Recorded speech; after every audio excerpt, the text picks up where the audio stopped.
A pristine white Cadillac Escalade sliced through the city traffic. Leo Flynn, who should have been laid up for another week, was already back in action. Thanks to the accelerated healing granted by his unique discipline, his recovery time had been cut in half. He was out, and he was on the hunt. Of the four great families, the Zhous and the Hazes were thorns in his side, for now. But the other two, the Yangs and the Thorns, they were ripe for the picking. The Thorns were already in his pocket. His master's old connections had paid dividends, and the old man, Marcus Thorn, was practically his most loyal sycophant. That left the premier family, the Yangs. He had a plan for them, a precise and cunning strategy. He glanced at the objects resting on the seat beside him, a vintage leather-bound journal and a small, sealed box. A predatory grin touched his lips. The journal contained a revolutionary formula for a skincare product, and the box held a finished sample. With these two items, he would conquer Jessica Yang, and by extension, the entire Yang empire. It was a lock. From the driver's seat, Manny Marcos glanced at the rearview mirror and saw his boss's smile. Damn, that was the kind of effortless, world-conquering charm he wanted. If he could just learn to smile like that, he'd have women throwing themselves at him. A short while later, the Escalade pulled up to the curb in front of a gleaming skyscraper in Midtown Manhattan, the Yang Corporation Tower. Boss, you want to go up with you? Manny asked respectfully. Leo's smile vanished, replaced by a cool mask of professionalism. He straightened the lapels of his tailored suit. No need. The last thing he needed was a third wheel while seducing a beautiful CEO. Clothes really did make the man. Now that he was out of that ridiculous security guard uniform he'd worn for Saraphina, he felt like himself again. As he strode through the polished lobby, he drew more than a few appreciative glances, especially from the women. It fed his confidence. Women were visual creatures, after all, and he'd been blessed with a handsome face. He approached the reception desk, stopping a young woman who looked like an executive assistant. "Excuse me," he said, flashing a confident smile.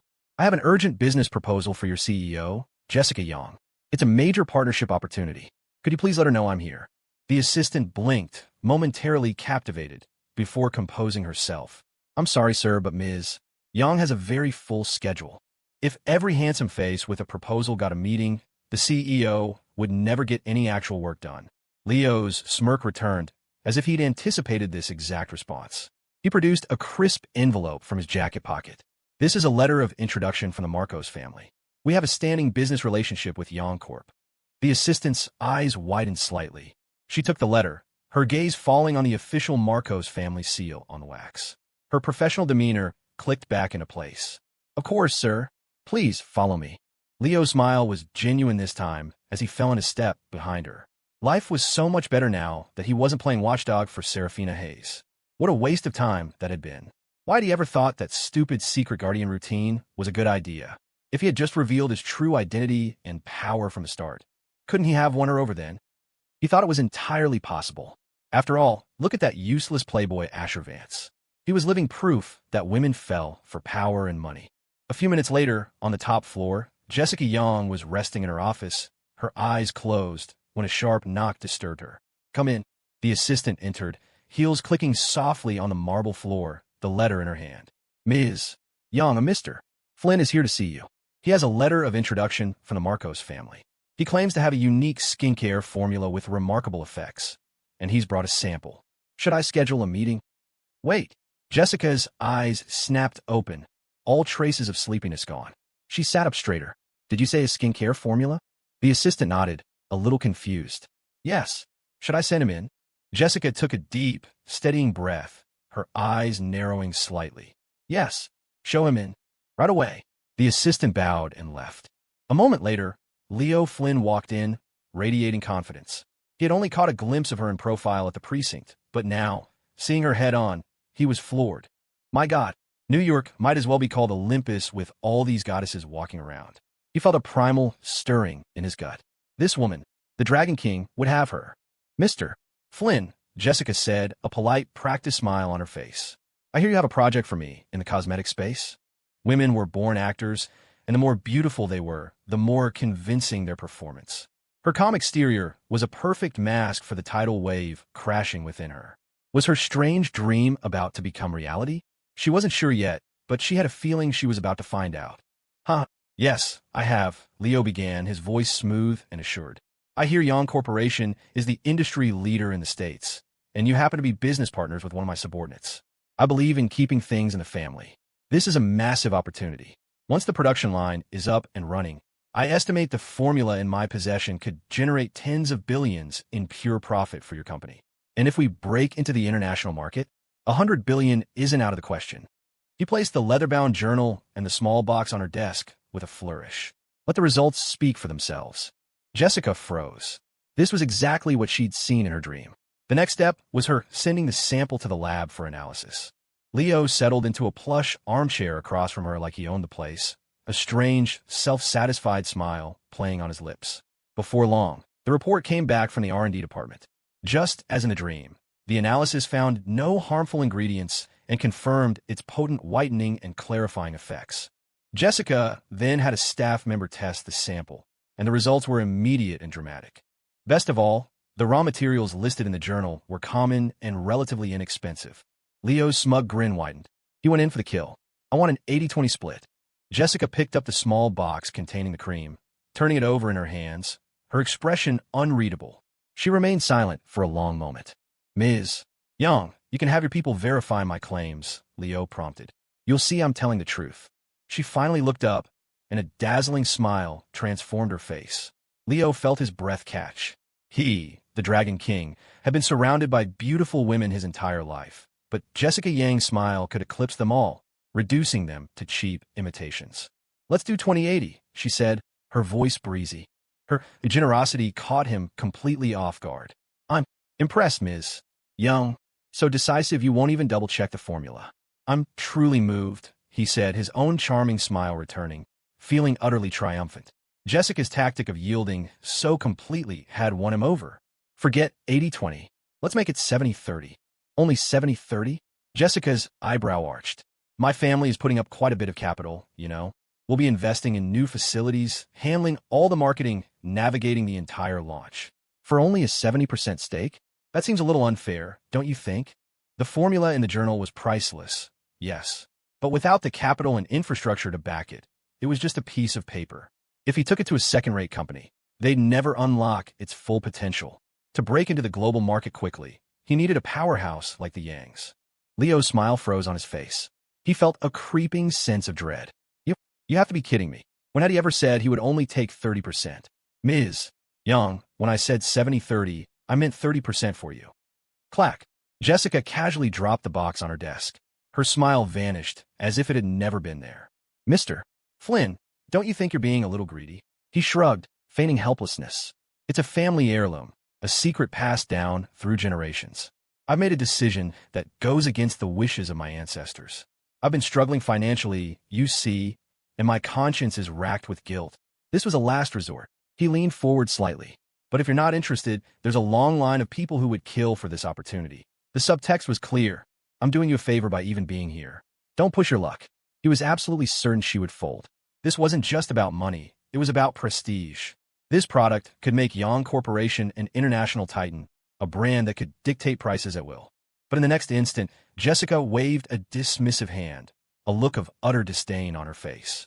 Then by all means, go find one of them. My company is too small to accommodate an ego of your size. Leo was stunned. This wasn't how it was supposed to go. Had he asked for too much? No, it was a fair price. Seeing that she was serious, that she was actually about to throw him out, Leo's eyes narrowed. He forced a smile back on his face. Ms. Young, the split is negotiable. Think of the benefits for your company. Fame, fortune. If you think my offer is unfair, we can do 60-40. I said. Jessica's voice was ice. Get out. She paused, her gaze like daggers. Do I need to repeat myself? The disgust in her eyes was palpable, undisguised. The dream was real. This man, with his polished exterior, was rotten to the core. Unforgivable. Leo stood there, dumbfounded, before his face darkened with rage. He stalked to the desk and snatched back his journal and box. Ms. Young, I hope you don't live to regret this day. He was the Dragon King, a god among men. He would not be humiliated. He'd had enough of groveling as Saraphina's bodyguard. He swore he would never suffer such an insult again. As Leo stormed out of the office, Jessica let out a cold, humorless laugh. Down in the parking garage, Manny was dozing in the driver's seat when a sharp rap on the window startled him awake. Tap, tap. Seeing it was Leo, Manny tried to replicate that charming smirk he'd seen earlier. Dragon King, you're back. What the hell are you smiling at? Leo roared, yanking the door open. Are you mocking me too? Seeing that pathetic attempt at a smile sent a fresh wave of fury through him. He was in a foul mood. Couldn't this idiot read the room? No, boss. I swear my loyalty is absolute. Manny stammered, his smile vanishing. It was obvious the deal had gone south. Leo slumped into the passenger seat. Sensing his boss's black mood, Manny asked cautiously, Boss, I know a few high-end places. To blow off some steam. If you want, I can take you there now, or... What are you waiting for? Leo snapped, his face a thundercloud. Drive. He needed to vent. Manny nodded frantically, his heart pounding. Yes, sir. Right away. The Escalade's engine roared to life, peeling out of the garage and speeding toward the city's more indulgent pleasures. In the CEO's office at Vance Corporation, Asher lay face down on the sofa while Jasmine Jiang worked the knots out of his shoulders. Wow, you've really leveled up, Jasmine. Been practicing on the side? Her hands were magical, the pressure just right. He let out an involuntary groan of pleasure. It wasn't that his willpower was weak. Her technique was just that good. I picked up a few things from a friend. I'm glad you like it, Mr. Vance, Jasmine said, giggling as she redoubled her efforts. Asher yawned. Anything major happened at the company the last few days? He asked lazily. He was still holding out a sliver of hope that Cassandra Lee, his hand-picked saboteur, would finally do her job and cause some real damage. Jasmine thought for a moment. I don't think so. Oh, wait. This morning, some people from the Zhao family came by. I think it was Ms. Zhao's uncle. They went into her office and had a huge argument, and then they took her with them back to the family estate. It happened behind closed doors, so I don't know the details, but I overheard some of the managers saying she was accused of misappropriating a massive amount of corporate funds without the family's approval. Asher's brow furrowed. The she-devil is really bankrupt? Why else would she touch company money? It didn't make sense. The woman was a walking ATM. This had to be a mistake. He felt a pang of something. He debated whether he should get involved. After a moment's hesitation, he knew he had to go see for himself. He sat up abruptly, forgetting Jasmine was leaning over him. A comical collision ensued as his head met her chest. Her professional blouse was strategically unbuttoned at the top, not for show, but because fastening it would have been a genuine occupational hazard. Oh, Jasmine squeaked, her face flushing a deep red as she let out a sound that could easily be misinterpreted. She pouted. Mr. Vance, a little warning next time? Huh, sorry, I forgot, Asher said with a sheepish grin. I've got to run out for a bit. Jasmine tilted her head, then her eyes lit up with understanding. He was going to help Scarlet. In her opinion, those two were the perfect match. Saraphina, Hayes wasn't even worthy of carrying Scarlet's shoes. Mr. Vance, the manager said they were taking her back to the main family estate. Got it. And hey, Asher paused at the door, glancing back at his secretary, who was still blushing. Jasmine, you've been getting awfully cheeky lately. You still want that bonus? Jasmine wasn't one of the novel's heroines, so Asher felt he could be more relaxed and playful around her. She let out a soft huff, giving a little shimmy that showcased her impressive assets. Keep your bonus, she purred, her tone dripping with playful challenge. If you're so tough, why don't you just take it? Whoa, is she staging a coup? A moment later, a series of sharp smacks echoed through the office. Asher had given her a playful swat, but her verbal taunts only seemed to egg her on. He gave her a few more for good measure, which only seemed to excite her further. Finally, he gave up. He had more important things to deal with. As he left the Vance Corporation tower, he muttered to himself, Geez, does Jasmine have some weird kinks? Who the hell knows? He shook his head. And what's the she-devil's problem? If she needed money, why didn't she just ask me? What else do I have besides money? He pulled on his custom $20,000 motorcycle helmet, fired up the engine, and twisted the throttle. The bike screamed as he sped off toward the Zhao family estate. Meanwhile, at the estate, the clan had gathered. Aunts, uncles, cousins, relatives who rarely saw each other were all assembled in the grand living room. Seated in the main chair was a man in his 80s, the family patriarch. Scarlet, using company funds for personal reasons. That's a serious breach of trust, said a man in his late 50s. It was Scarlet's second uncle, Ronald Joe. He'd been looking for an opportunity to unseat his older brother, Richard, and seize control of the family business. With the old man's health failing, the time to strike was now. The Zhao family tree was far more complex than the Vances. Simply put, the Zhaos were prolific. What did you even do with the money? A shrill voice piped up. Scarlet, honey, it's not that we don't trust you, but if you're making investments, you need to discuss it with the family. Over $1 billion in liquid capital is not a small sum. The aunt's tone was thick with false concern. When there's blood in the water, the sharks start a circle. Scarlet was a brilliant operator, but she had crossed a line, threatening the financial interests of the entire family. Her talent meant nothing now. She had to be punished. Richard Joe stood in front of his daughter, a look of pained apology on his face. "Sweetheart, I'm so sorry. It's my fault. I failed to cover for you. It's okay, Dad. You did your best, didn't you?" Scarlet offered him a reassuring smile, though her lips were pressed into a thin line. Oddly, a part of her was glad this was happening. It proved that not everyone in the Zhao family was a useless freeloader. The room buzzed with accusations, all aimed at her. It felt like the 6 major sects besieging Brightness Peak. "Enough. I'm not dead yet." Grandfather Charles Zhou's eyes snapped open, and his sharp rebuke silenced the room instantly. He turned his gaze to his favorite and most capable granddaughter. "Scarlet, I know you must have your reasons, but this is a serious matter. You owe this family an explanation." Everyone knew that Asher Vance was in love with Saraphina Hayes, not Scarlet Joe. Their engagement was on shaky ground. If Scarlet were already married to Asher, with the formidable Vance family backing her, none of them would dare to say a word. But she wasn't. The pressure was immense. If she couldn't give them a satisfactory answer today, they would tear her apart. Scarlet's face was a mask of weary resignation. She took a deep breath, preparing to concede. "All right, but grandfather, I will only explain this to you, and you alone." Before the old man could respond, a chorus of dissent erupted. "What do you mean, Scarlet? Don't your aunts and uncles deserve to know where our money went?" "What is that supposed to mean, Scarlet? That the rest of us don't have a right to know where the money went?" an aunt demanded, her voice dripping with acid. The hall erupted once more. "Your fourth aunt is right. Why should we be kept in the dark? Are you trying to privately beg grandfather to let you off the hook? Forget it. That's not happening. Dad, you can't keep spoiling her. She's your precious granddaughter, but we're your sons and daughters-in-law, too." Richard hid this from all of us, secretly transferring our family's capital. That was a betrayal. Grandpa, Uncle Richard treated us like outsiders. If he'd just given us a heads up, we wouldn't have cared if he took the money. The accusations flew from all corners, a chaotic cacophony of greed and resentment, all aimed squarely at Scarlet and her father. Grandfather Zhao was caught in the middle, his face etched with turmoil. Finally, he took a deep breath and slammed the end of his cane on the floor. Thump, thump. When the room fell silent, he spoke. "Scarlet, you see the situation. If you use the money for a legitimate investment, your uncles and aunts won't have any complaints. Just let them know which stocks you bought, so they can have some peace of mind." The old man was tired. He had long since stepped away from the business world. All he wanted was to keep the peace, to see his family united.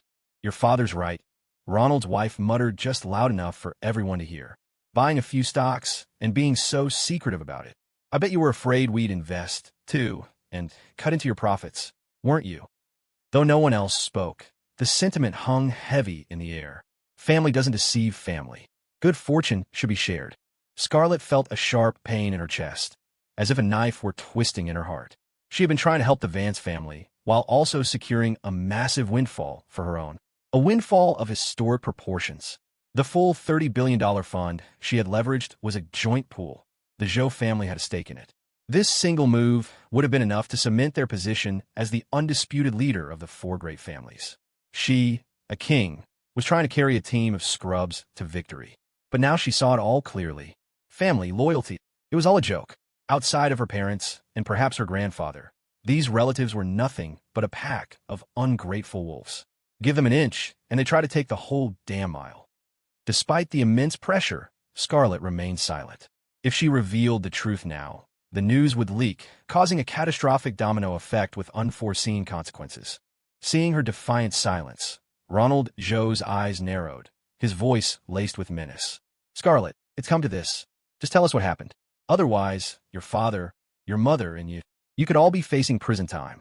From his perspective, her stubbornness was a gift. A sum this large couldn't just vanish. Even the world's best hacker couldn't erase all the tracks. "Uncle Ronald, my parents have nothing to do with this." Scarlet's face went cold. "If someone has to go to jail, if someone has to face the legal consequences, it will be me.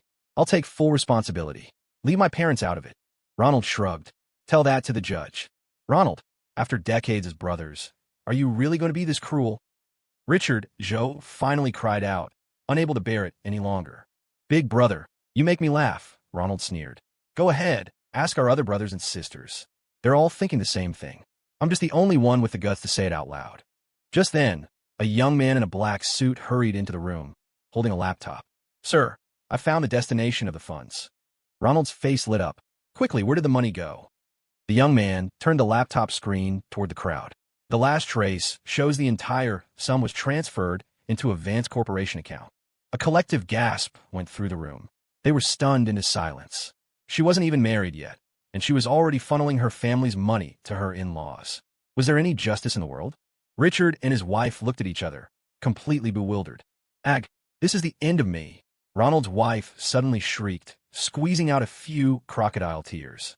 I worked my fingers to the bone, and for what? To see my money used as some hussy's dowry? Give me back my hard-earned cash. A woman's greatest weapons, tears and hysterics. She had deployed both. With the lead actress setting the tempo, the scene exploded. Scarlet, I hate to say it, but you've gone too far this time, an aunt chimed in. That Asher Vance doesn't even like you.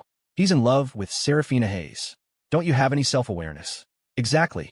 We don't even know if this wedding is going to happen, and you're already sending them our money? What are you thinking? Don't think you can do whatever you want just because your father and grandfather protect you. You have 3 days to get that money back, or you could spend the rest of your life in a prison cell.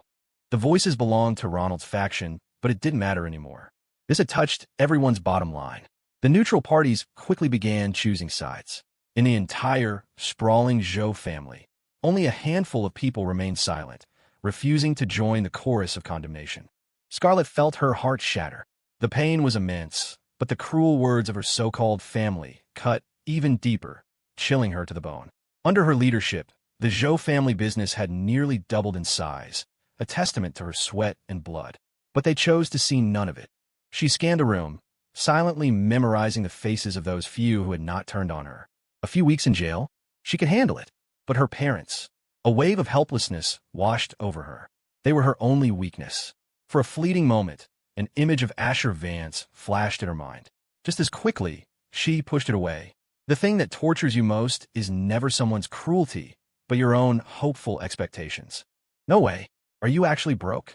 A lazy, playful voice cut through the tension.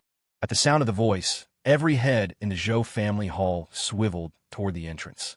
When Scarlet saw who it was, she froze, and then an indescribable wave of joy washed over her. He didn't have to come, but he did. Ignoring the cacophony around them, she took a step forward, her beautiful, almond-shaped eyes fixed on Asher. She wrapped her arms around his neck and whispered playfully in his ear, her lips brushing against his skin. I am. Didn't I tell you I was going broke? You heartless man, you weren't even paying attention. Holy crap, you weren't kidding. Who would have thought you were telling the truth? Ding. Congratulations, host. You have gained +1 personal stamina. Asher had no idea how to respond, so he just stood there and let the she-devil use him as a prop. And he had to admit her assets were all natural. The soft, supple feeling was worlds apart from the factory-made enhancements so common in their circle. The entire Zhao family, including Scarlet's own parents, stared in disbelief. This was not the Asher Vance from the rumors, the one who supposedly despised his fiancée. The intel was wrong. Had they misread the entire situation? Ronald Zhao's brow furrowed. He was on the verge of a coup, about to seize control of the family's future, and he wasn't about to let it slip back into Richard's hands. That billion-dollar fund was important, but for Ronald and his faction, it was just an excuse, a lever to pry power away from his brother. Mr. Vance, Ronald began, his smile sharp as a knife. We'd like to ask you something. Did you know Scarlet transferred Zhao family funds to Vance Corporation? And do you know what for? Judging by Asher's expression, he was out of the loop. Ronald knew he couldn't let them speak in private. His question was the one on everyone's mind. The room held its breath. Dozens of pairs of eyes were locked on him. Asher felt it was probably inappropriate to continue being used as a human pillow, and reluctantly, he gently disentangled himself from Scarlet. Huh, the she-devil is so broke she had to dip into the family coffers? No wonder she was living in that remote apartment complex last time. You're asking me? How should I know? I'm not the one managing the money. You're asking the wrong guy. Wait a minute. Did she use it to invest in oil? Suddenly, it all clicked into place. He wasn't thinking about bonds. He was thinking about futures. Of course, she had come to his office once to ask his opinion. That must have been when she made her decision. Oh my God, who wouldn't love a wife like this? Buying oil futures was the perfect move. The price of crude was about to collapse. The money Scarlet poured in, Not just the Zhao's, but the Vance's share too, would be wiped out completely. All he'd have to do later was secretly transfer the Vance family's money back to Scarlet. His own family would suffer a double, maybe even triple loss. It was the ultimate nerf. With the Vance Corporation hemorrhaging cash, Cassandra Lee and her sister could team up with Leo Flynn for a pincer attack. The Vance dynasty would be finished. It was beautiful. Haha. Of course, I know all about it. Asher boomed with a cheerful laugh. He was happier losing money than making it. Scarlet's face turned bright red as she struggled to suppress a smile. She shot him a playfully murderous glare. Ronald's face lit up. Could you enlighten us? He pressed, though his tone was now much more respectful. If the money was truly gone, swallowed by the Vances, then Richard's position in the family would be shattered. It was an investment, Asher announced proudly. The Vance family put in a substantial amount as well. He couldn't be happier. The she-devil was the perfect wife. He'd have to treat her to a nice dinner tonight to celebrate. At this point, Asher was only assuming she'd taken a few $100 million of the Zhao's liquid capital, maybe $500 or $600 million at most. The thought of over $1 billion hadn't even crossed his mind. But even a loss of that magnitude was a flesh wound the Vance family could afford. The room let out a collective sigh of relief. It was just as Scarlet had claimed. The money was being used for a legitimate business venture. And hearing that the Vances had invested too, the voices of dissent vanished into thin air. This was a trade secret, a bona fide, high-level trade secret. By pressing Scarlet for details, they were, family ties aside, on the verge of breaking the law. If the Vance Corporation's legal team got involved, they would be the ones facing jail time. In an instant, the entire room went silent. The uncles and aunts who had been so vocal in their condemnation of Scarlet were now filled with regret. Scarlet, dear, your fourth aunt was out of line earlier. Please forgive me. Scarlet, I wasn't thinking straight. I hope you can overlook my foolish words. Sometimes an old man's mind plays tricks on him, Scarlet. You won't hold it against your third uncle, will you? Like reeds in the wind, they bent to the new reality. Only a fool would continue to side with Ronald now. Heroes aren't judged by their origins, and scoundrels aren't judged by their age. Seeing that Scarlet didn't seem interested in holding a grudge, some of the more thick-skinned relatives took their chance. Scarlet, which futures are you looking at lately? Asked a man named Paul Zhao, Scarlet's sixth uncle. I'm a bit short on cash, some bad stock trades. I'd love to make a little back. I'll even sign an NDA right here in front of you.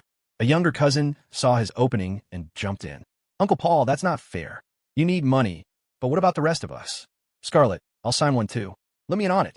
Paul's eyes bulged, his face turning red. You brat, if you need money, ask your father. This is adult business. Don't get involved. He looked like he was about to explode, terrified that Scarlet would refuse if too many people asked. In a matter of moments, the room devolved into a chaotic squabble over money. Asher's eye twitched. Are the Zhao's all brain dead? They're refighting over a losing business deal. You people are really something else. Ding. Congratulations, host. You have gained +1 personal charm. Thump, thump, thump. Grandfather Zhao slammed his cane on the floor again. We have a guest present. Have you no shame? Only then did they seem to remember Asher was still there. The bickering instantly ceased, replaced by an atmosphere of almost comical friendliness. One aunt even rushed to bring Asher a chair. These shameless relatives, the same ones who had just been demanding an explanation, had a new angle. Sure, the official investment would yield a return for the family, but their individual shares would be small. This was a chance for a personal windfall. It wasn't shameful to ask for a tip from family, was it? I did invest in several futures, Scarlet said suddenly, her tone shifting. I suppose I can tell you about one of them. The room went silent, everyone staring at her in disbelief. A trade secret.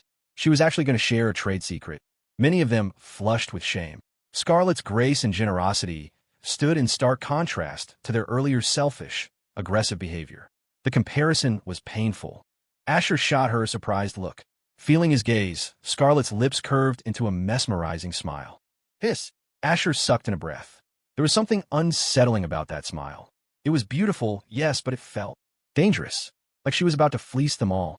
Scarlet, I was just joking, Uncle Paul said quickly, though his eyes burned with anticipation.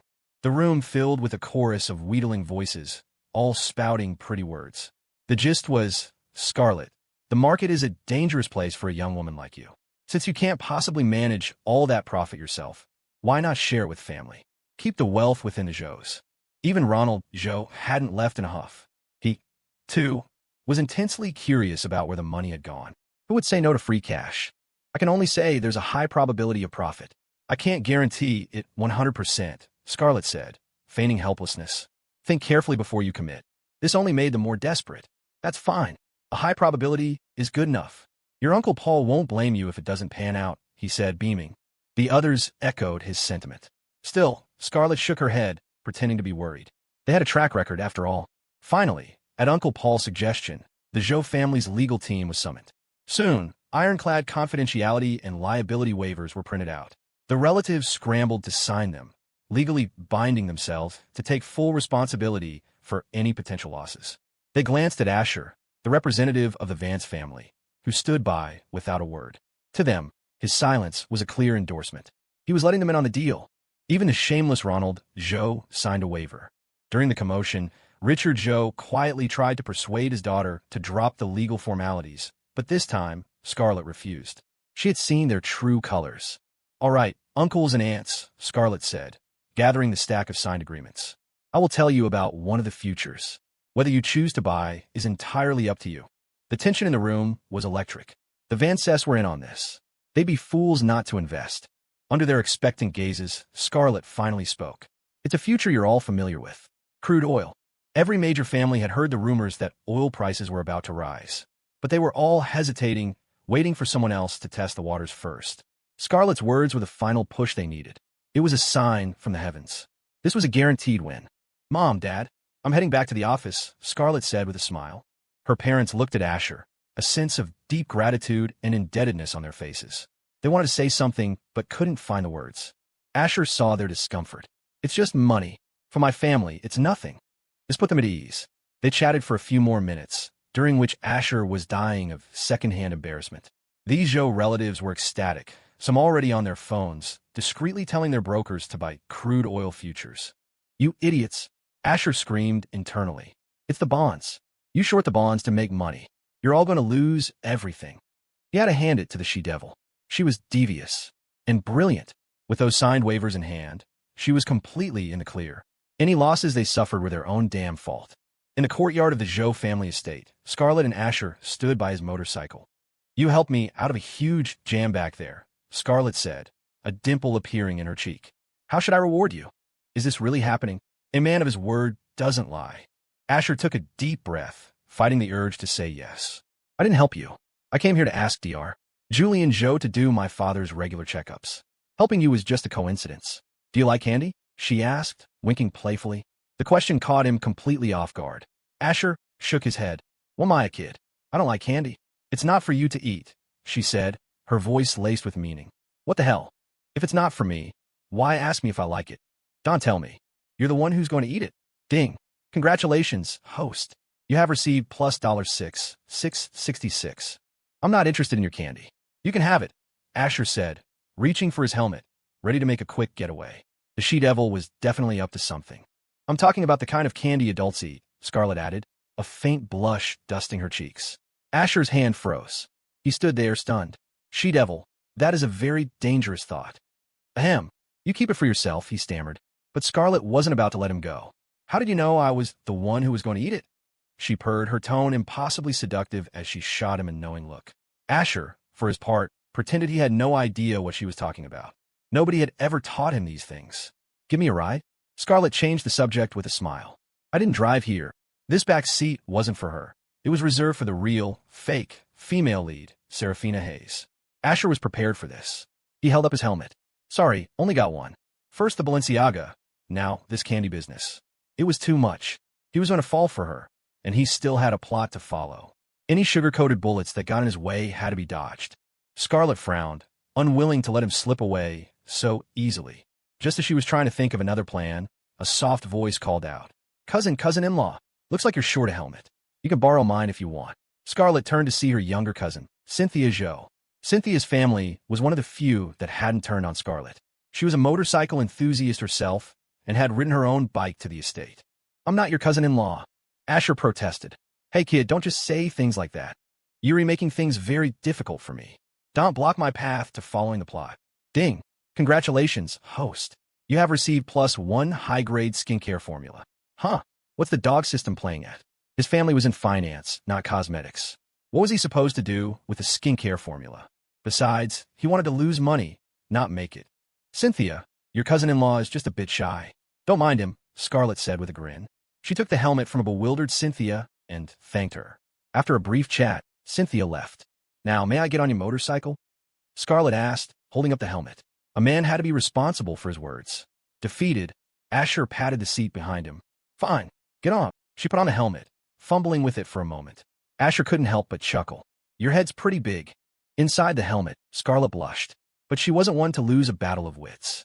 Yours isn't so small either. Asher choked. Okay, better just keep his mouth shut. Finally, Scarlet was ready. She swung one long, pale leg over the bike, then used her arms to hoist herself up. As soon as she was settled, and before Asher could say a word, she wrapped her arms tightly around his waist. Whoa, I haven't even started it yet. You don't have to hold on that tight. The pain. Her impressive chest was pressed firmly against his back. He could feel its warmth and softness. Scarlet found the whole situation amusing. This little wolf always pretended to be reluctant after getting exactly what he wanted. I'm afraid you'll go too fast, and I'll fly off. Then who would I cry to? Relax, I'll drive slow. Asher offered generously. I don't believe a word you say, she said with a giggle, tightening her grip. From a distance, Cynthia watched with an envious smile. So this is what love looks like. Asher couldn't take it anymore. He twisted the throttle. Vroom! The Ducati's signature roar echoed through the courtyard as the crimson bike shot forward. Fine, hold on then. I've got nothing to live for anyway. The sudden acceleration pressed Scarlet even tighter against him, and a small scream escaped her lips. Her heart was hammering against his back, a frantic, exhilarating rhythm he could feel through his jacket. Asher, this is amazing. It feels like flying. Faster. Asher's eye twitched. He was reluctant, but even he had to admit. She smelled incredible. Downstairs, in front of the Vance Corporation tower, Scarlet was still thinking. Asher, how many packets are in a box of Pop Rocks? She asked, her voice a low, suggestive murmur. How the hell should I know? I've never bought them. No idea, Asher replied without thinking. Go buy a box and find out. Good point, Scarlet said, nodding seriously.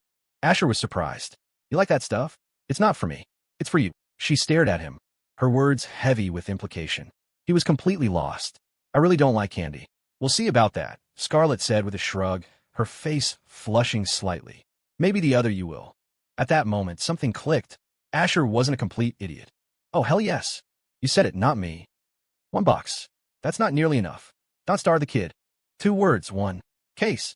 Actually, is 1 case going to be enough? Asher sucked in a sharp breath, his mind already racing. The she-devil knew men too well. What more can a man ask for? Ugh, get a grip. Don't let her derail the plot. Asher was going crazy. With a whole case of that to look forward to, how could he possibly focus on his mission? Scarlet's face was now a deep crimson. She shot him an exasperated look. A whole case? Does he want his jaw to get dislocated? This little wolf really has no limits. They walked back into the lobby. Are you free for lunch? Scarlet asked. My treat. Nope. Asher refused immediately. That was a meal he knew would come with strings attached. Oh, well, I'm heading back then.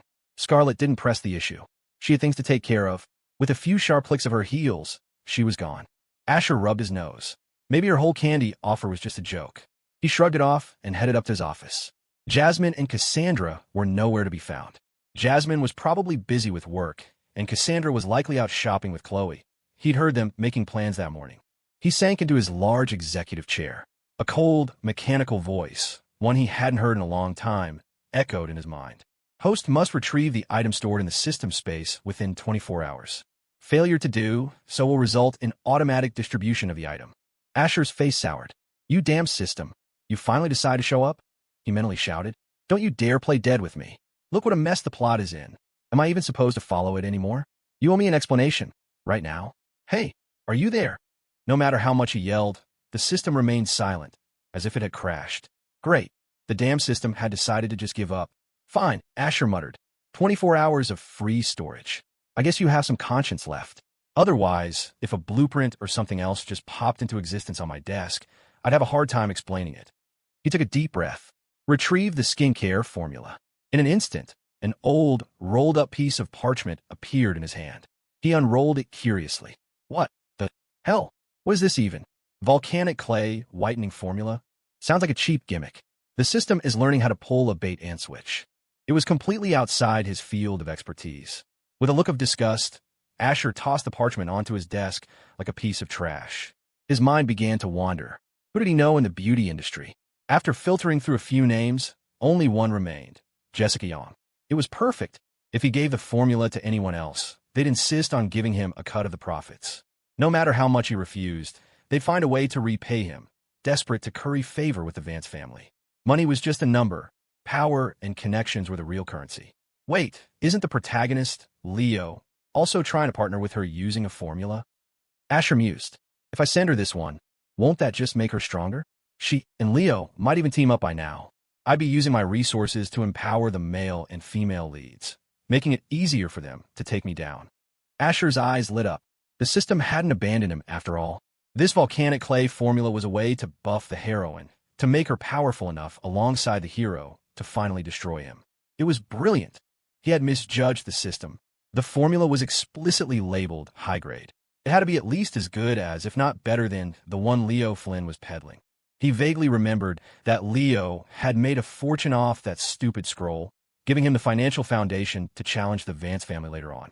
He looked at the parchment on his desk with newfound respect, a wide grin spreading across his face. The heavens are on my side. It was his duty as the villain to help every heroine achieve her dreams. Besides, Jessica Yang was a childhood friend. This would make her a titan of the cosmetics industry, and then she could use all that money to come after his family.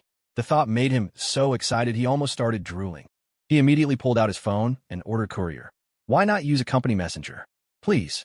The villain and the heroine can't coexist. It was kill or be killed. Why would he show her that much respect? A random courier was perfectly dismissive. He couldn't have her thinking he still had feelings for her. With that taken care of, Asher felt a great sense of relief. He booted up his computer, launched Steam, and settled in for a relaxing afternoon of gaming. Meanwhile, in the Yang Corporation Tower, Jessica Yang let out a lazy yawn. As long as she chose to alter the events of her dream, the future where Asher died would cease to exist. Losing a multi-billion-dollar partnership was a small price to pay. She had no regrets. Knock, knock, knock. Come in, she said, her voice still thick with sleep. Her secretary, Emily, entered holding a worn piece of rolled-up parchment. What is it? Jessica asked, not bothering to open her eyes. She had been working too hard lately.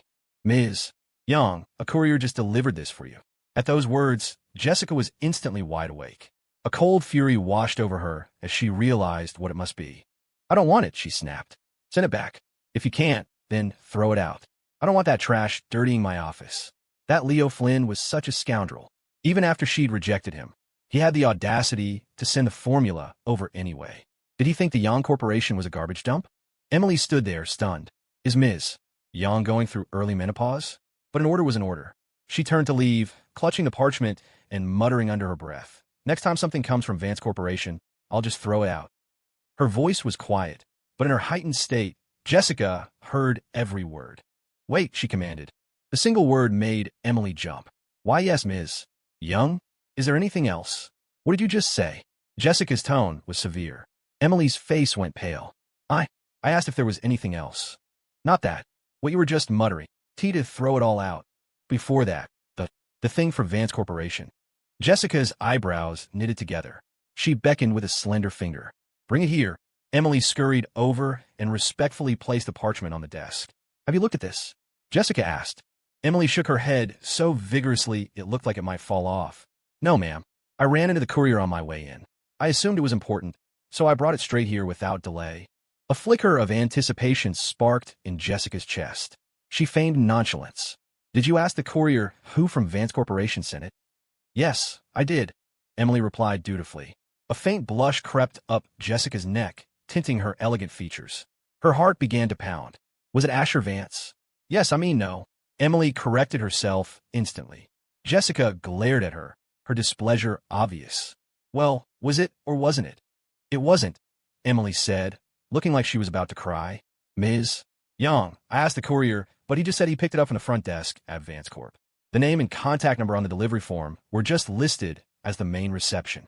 Oh, an unexpected wave of disappointment washed over Jessica. She let out a long breath and waved her hand. I see. You can go now. Yes, ma'am. Emily fled the office, grateful to have escaped without being reprimanded for her slip-up. Alone now, Jessica untied the string binding the parchment. The paper was different from Leo Flynn's. Older, more authentic. She casually glanced at the contents, and in an instant, her eyes flew wide open. Her gaze shot to the title, Volcanic Clay Whitening Formula. Her expression grew serious, and her hand trembled as she held the document. She devoured the detailed list of ingredients and instructions.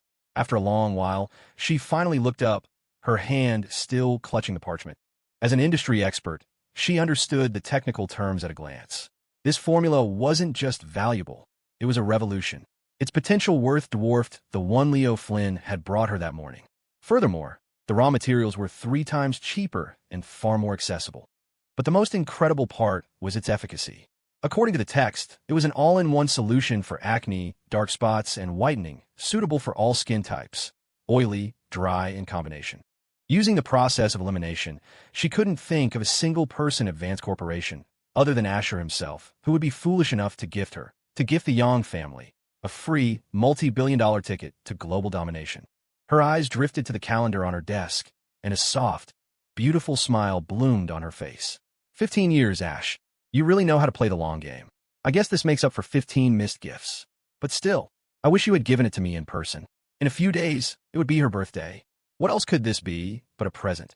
After they graduated from elementary school, they had drifted apart, eventually becoming strangers. Every time she saw him with another girl, it felt like a knife in her heart. She had wanted to rush over, to chase those vixens away and declare to the world that Asher Vance belonged to her. But she couldn't. The weight of the Yang family rested on her shoulders. Her sister, Catherine, had no interest in business, preferring to chase criminals and uphold her own brand of justice. It was all on Jessica. The word choice had become a luxury she couldn't afford. So she had waited, content to watch from the sidelines, willing to wait forever. Even if he married and had children with someone else, she would wait. You're the one who started this again, she whispered to the empty room. This time, I won't just stand by and watch. Clutching the parchment, Jessica strode out of her office and headed directly for the R&D department, the determined click of her heels echoing a new, powerful rhythm. That night, at a high-end restaurant in Manhattan. Mr. Flynn, you are a man of true vision and generosity, gushed a portly, middle-aged man, his face flushed with sycophancy. On behalf of the entire Blue family, I thank you. To you. His name was Landon Blue, the head of a second-tier family that, like the Yangs, was in the cosmetics business. While the Yangs dominated the premium market, Blue Cosmetics had carved out a lucrative niche as the king of the mid-range domestic brands. Cheers! Leo Flynn laughed, raising his glass. The clinking of crystal filled the private room. He savored the flattery. How quickly can your family get the first batch of product to market? He asked, his eyes narrowing. Landon smiled. Are you in need of cash, Mr. Flynn? We can offer you in advance. It's not about the money, Leo waved a dismissive hand. That which Jessica Yang, acting so high and mighty. If she didn't want to do business with him, plenty of others did. The line of people eager to partner with the Dragon King stretched from here to Paris. He had gone to her first, offering her an exclusive formula he'd stolen from his own master, only to be offered a pittance and treated with contempt. He wasn't some pushover. He would make Jessica Yang pay by launching a blockbuster product that would leave her in the dust. Landon's expression grew serious. He thought for a moment. A week. Launching a new product in 7 days was a monumental task. They had the formula, but they needed to tool up the factory's secure ad buys with celebrities and get it through regulatory approval. A week was practically a miracle. Too slow, Leo said, shaking his head. Landon wanted to scream. Too slow. He's only giving us a 20% cut, and he's treating us like dogs. Manny, Leo called. Sir, have a Marcos family lend a hand. Mobilize all available liquid capital and use every resource at your disposal to support Blue Cosmetics. Yes, sir, Manny replied without hesitation. Landon swallowed hard, his beady eyes darting between them. Mr. Marcos, how much capital can your family provide? Just a ballpark figure, so I can revise my timeline. Manny held up 2 fingers. 200 million. Money talked. With that kind of cash injection, plus the full backing of the Marcos family, things changed dramatically. How many days? Leo asked. Landon held up 4 fingers. Seeing Leo's brow begin to furrow, he quickly tucked one away. 3. 3 days. We can do it in 3. Leo finally nodded, satisfied. That 200 million is a separate investment, an equity stake. It's not my money, after all. Landon smiled on the outside, but cursed him internally. Of course. We'll return the 200 million with interest once the profits start rolling in. And naturally, You'll both receive your share. This was his chance to break into the top tier of the market. Helping Leo was helping himself. Even if Leo was taking the lion's share, Landon didn't care. If it meant he could finally go toe-to-toe with the Yangs, it was worth it. Manny, you heard Mr. Blue, Leo said with a triumphant grin. Manny nodded. Leo raised his glass. Then I propose a toast to our future success. With your blessing, Mr. Flynn, it's a guaranteed victory. Landon crowed. The three men drank, their ambitions soaring. Across town, the lights were still on in the R&D department of the Yang Corporation Tower. Ms. Yang, let me test it, a female researcher said, her voice trembling with excitement. Every eye in the lab was fixed on a small container of a dark, viscous cream. It didn't look like much, but it gave off a faint, pleasant fragrance. This was the result of their entire afternoon's work, the volcanic clay formula. The formulation itself had been simple to replicate from the parchment, but the safety testing had taken hours. Only after they had confirmed, repeatedly, that the product contained 0 harmful substances did Jessica give them the go-ahead. Proceed, she said. The researcher carefully removed her light makeup, revealing a few small pimples on her forehead and some minor blemishes. Nearly every skincare product on the market, including their own, caused some level of skin damage. But this formula was perfect. The only question was, did it work? Under the watchful eyes of her colleagues, the researcher applied the volcanic clay to her face.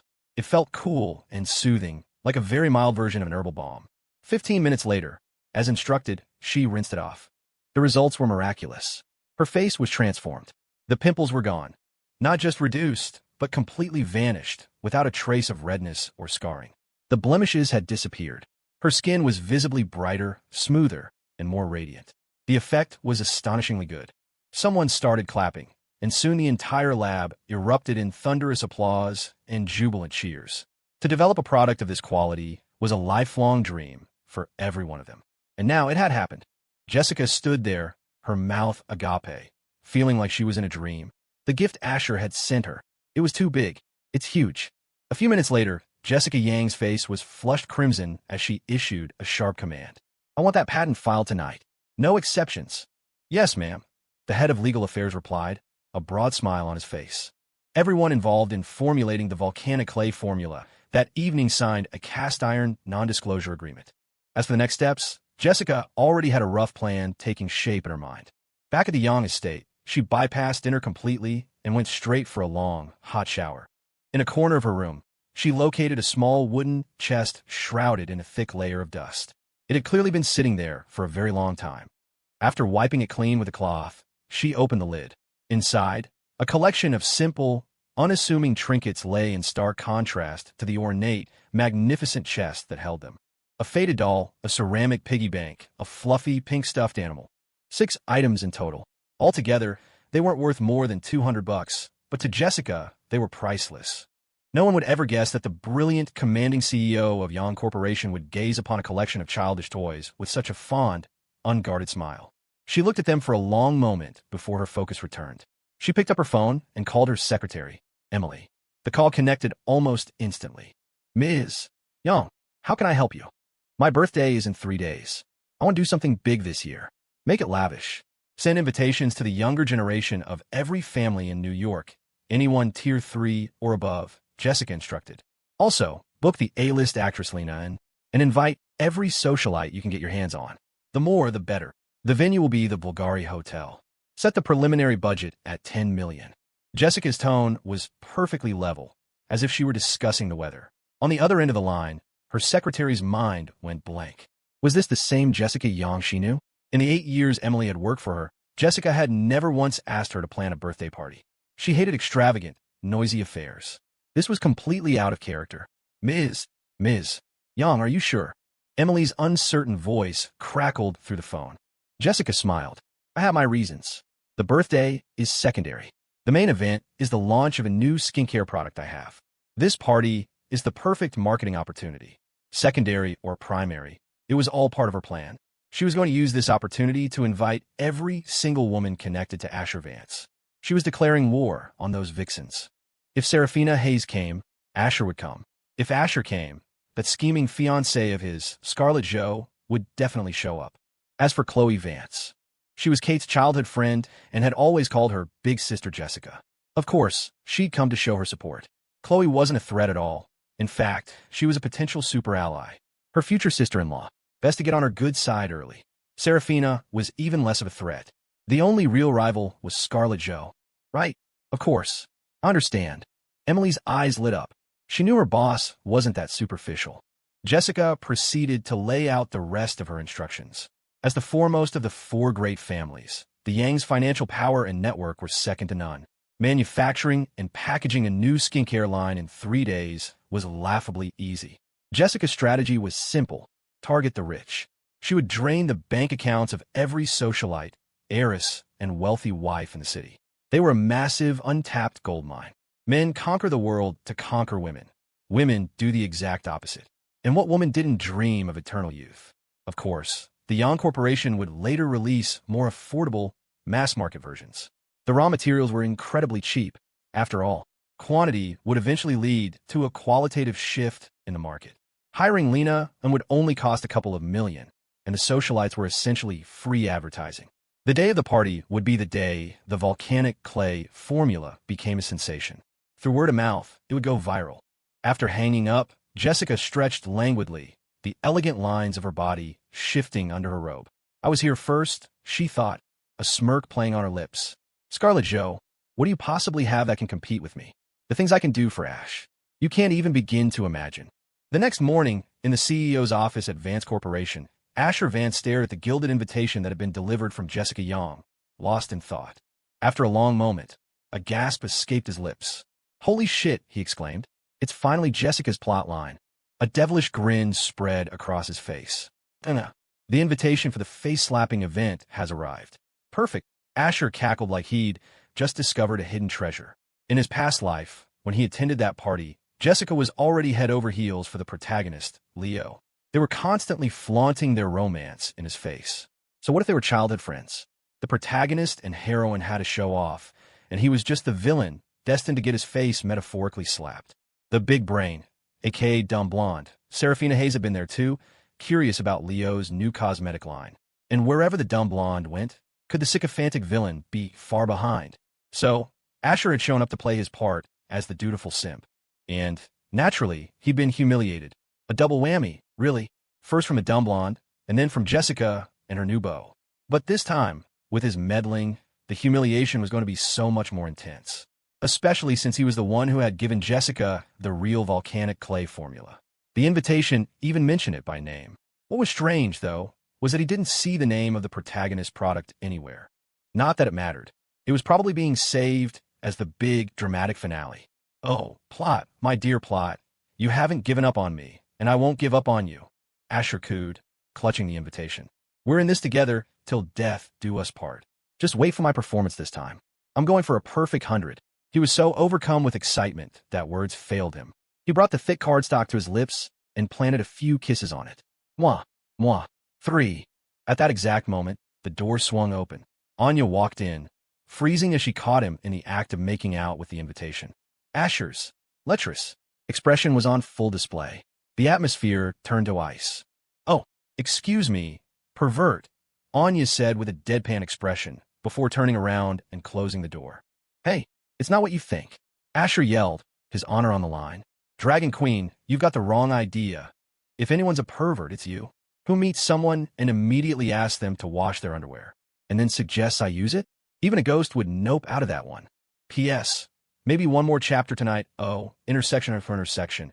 Oh, haha, at Columbia University, inside a women's dormitory. Riley Song stared blankly at her phone. Ever since she'd announced she had arrived at Columbia in New York, the person behind the account claiming to be her brother had seemingly vanished off the face of the earth. No matter what messages she sent, she got no reply. The account was perpetually offline. If it weren't for their previous chat history, Riley would have assumed the man claiming to be her brother, Victor Stone, was an imposter. Hey, Riley baby, what are you so lost in thought about? A teasing voice chirped. It was her roommate, Maya. Thinking about Mr. Vance, are we? If you miss him, just go see him. Or maybe you can get him to pick you up from campus again. Ripped from her thoughts, Riley's face instantly turned bright red. Maya, I'm going to kill you, she huffed. Ooh, look at her blush. Heh, your body doesn't lie, sweetie. Another friend, Shannon Lee, chimed in, always happy to stir the pot. I'm done with you too. I'm going to class. Riley pouted, shooting them a glare. She grabbed her textbook and a pen, then glanced at the time. How's it so late? Was I spacing out for that long? She scrambled to pack her things as the bell for class was about to ring. We thought you didn't have a class now, Maya said, surprised. Shannon shrugged with a wry smile. Me too. I've been grinding on this new game on Steam. I was going to ask you to download it and play with us. It's awesome. Riley was already rushing out the door, her books clutched in her arms, with no time to listen to her friends. The matter with Victor Stone would have to wait. She'd cross that bridge when she came to it. Meanwhile, in the chairman's office of the Marcos family company. This is hilarious. Leo Flynn roared with laughter, clutching an invitation in his hand. The Young family is launching a new cosmetic product in 3 days. The heavens are on my side. His laughter subsided, and his eyes filled with a cold light. Jessica Young, you're bringing this humiliation upon yourself. Don't blame me. In 3 days, I'll give you a surprise you'll never forget. I'll use your own birthday party to launch my product. Let's see whose face will be burning with shame by the end of the night. He glanced at the name of the product, described in the invitation. Volcanic Clay Beauty Formula. It sounded like cheap garbage that would never sell. Great marketing gimmick, but the actual effect would be pathetic. Leo couldn't imagine any skincare product in the world being more effective than the secret formula he possessed. Even if his old master found out he was scalping the formula for profit, he'd turn a blind eye. After all, his master had no interest in money. He'd never even touched it. The next 3 days passed in a flash. To Asher's relief, the she-devil Scarlet had been uncharacteristically quiet, leaving him in peace. The Dragon Queen, Anya, on the other hand, had been acting ridiculously helpless, sometimes even asking him to open a can of soda for her. Asher had to fight the urge to strangle her. You can't open a bottle? You could probably cave a man's skull in with one slap. Lady, please, stop messing with me. Asher could take a beating, but he didn't enjoy being played for a fool. Still, following the path of least resistance, he indulged her minor requests. It was easy enough, since she only ever asked him to do trivial things like opening jars or carrying something for her. It was like having a domineering girlfriend, except way more terrifying. One wrong word, and people could actually die. As evening approached, Asher stood before a full-length mirror in the Vance family mansion, adjusting the cheapest suit he owned. He wanted to go cheaper, but this $10,000 suit was the bottom of the barrel in his closet. The one he'd ordered online wouldn't arrive in time. Tonight was all about getting his face slapped. After all, there would probably be some scuffles and embarrassing moments, and the suit was likely to get damaged. With his now ripped physique and well-defined abs, the suit made him look like a thug in tailored clothing, a gangster in disguise. He glanced at his watch. Almost time. Better head down. BZZ. Suddenly, his phone, lying on the table, started ringing. Asher frowned. Who would be calling him at a time like this? He picked it up and checked the caller ID. Is this dumb blonde crazy? What's she calling me for at a time like this? Go call your boyfriend, the Dragon King. Despite his grumbling, he answered with a hint of confusion. Saraphina? What's up? Come to my house. Pick me up. I'll be waiting outside my gate. Before Asher could even think of an excuse, she hung up. Asher was stunned. Sigma, the dumb blonde, is getting smarter. Damn, they're all learning bad habits. Where did she pick up these weirdly effective conversation tactics? He rubbed his nose, thinking back. He realized, with a sinking feeling, that the culprit was him. After their last clubbing outing, Saraphina hadn't contacted him for 2 days, but then she started asking him out again for dinner and other things. Naturally, Asher had refused. He wasn't a real simp. Why would he waste his time on her when there was no plot to follow? Agreeing would just mean sitting through a pointless dinner, and he had no interest in raising her affection level. Why create trouble for himself? But now, it seemed she'd learned from her failures. Saraphina getting smarter was not a good thing for him. Right, that's it. Next time, if there's no plot involved, I'm just not going to answer her calls. I'll say my phone was dead, or I left it at home. Muttering to himself, Asher pocketed his car keys and left the room. When Asher got downstairs, he found both Chloe and Anya waiting. Chloe was also dressed to go out. Seeing Asher, Anya walked over. Ready to go? Asher nodded. Yeah, you ride with Chloe. I have to go pick someone up. At his words, both women paused. But Chloe's reaction was the strongest. The only people Asher would personally pick up were either Scarlet or Saraphina. And knowing Scarlet's fiercely independent nature, she'd never ask for a ride. That left only one possibility. Anya, just ignore that idiot. You can ride with me, Chloe said, letting out a little huff through her nose. Anya shook her head, her voice flat. I'm a bodyguard. It is my duty to protect the client's life. Hiss. Asher sucked in a breath. Dragon Queen, can you not be so damn rigid? Protect me? More like murder me. It's not like I want to pick up the dumb blonde. I'm being forced to. Do you understand the pain of a villain? Oh, wait, no. The pain of a simp. Ahem. My sports car only has 2 seats, Asher said quickly. Can't fit anyone else. Just a tiny bit of room. Chloe's expression darkened. She knew it. It was that Saraphina haze again. Anya asked, why not just take a different car? A different car? Asher looked at Anya, then at his fuming sister. An idea sparked in his mind, and a slow smile spread across his face. At the Hayes estate, Saraphina stood outside the main gate, holding a Gucci bag and waiting. She wore a stunning white high-slit evening gown that exposed her long, milky white legs. A pair of Chanel earrings dangled from her delicate earlobes, adding an indescribable touch of class. Her makeup was exquisite. A woman dresses for the one she desires, and she had clearly come prepared. Inside, Harrison and Mrs. Hayes were hiding by a window, spying on the scene outside. See, Harrison, I told you our daughter was up to something. You believe me now? All dressed up like that. She's definitely going to meet someone she fancies. I'd bet my life on it. Mrs. Hayes declared, someone she likes must be at that young girl's party tonight. Harrison gritted his teeth. Which bastard is it? If his family doesn't have money, I swear I'll hire someone to break all 3 of his legs. Mrs. Hayes shot him a withering look. Relax, Harrison. The boy our daughter has her eye on definitely comes from a better family than ours. Harrison frowned. How can you be so sure? Mrs. Hayes smiled knowingly. A woman's intuition. As they were talking, the roar of an engine grew closer. A black Mercedes G-Wagon pulled up and stopped in front of the gate. He's here. Mrs. Hayes and her husband pressed their faces against the glass. Outside, Saraphina looked confused. Didn't Asher usually drive that obnoxious green sports car? Had he changed his style? A moment later, a car door opened, and her confusion was resolved. Saraphina, oh, no, good evening. Asher climbed out of the back seat, followed closely by Anya. Chloe sat in the driver's seat, watching the scene with an amused expression. Saraphina's brow furrowed. Didn't I ask you to come pick me up? By you? She meant him alone. A one-on-one affair. Asher played dumb, smiling. I did. I'm here, aren't I? You know what I mean, she said, her gaze shifting to Anya. Anya stared back, sizing her up. 2 female leads meeting. What a joyous occasion. Wait, no, there's a lowly in the G-Wagon too. 3 of them in one place. This picture couldn't get any prettier. Asher launched into the excuse he'd prepared on the way over. All the other cars in my garage have issues, big and small. None of them are drivable tonight, he said, his face a mask of profound disappointment. Combined with his pained expression and subtle body language, his bullshit sounded completely genuine. If his inner monologue hadn't betrayed him, Saraphina and the others might have actually believed it. Fine, we'll take my car, then, Saraphina said, turning to go back into the mansion for her keys. Holy shit, you little trash can, you don't have the power to play this game. Ping. Congratulations, host. You have received cash plus $23,333. Saraphina. Wait. Asher called out. What is it? She asked, turning back to look at him with a puzzled expression. Without missing a beat, Asher bent slightly, pointing to his right leg. This leg has been acting up recently. It keeps twitching. I can walk fine, but the doctor advised me not to drive for a while. If the dumb blonde was going to summon him, he wasn't just going to roll over and obey. Your plotline doesn't even start until the middle of the party. Don't go ad-libbing your own scenes. And if I drove you there, what would people think? That Asher Vance finally won his true love? Pah. Disgusting. The thought of it makes me sick to my stomach.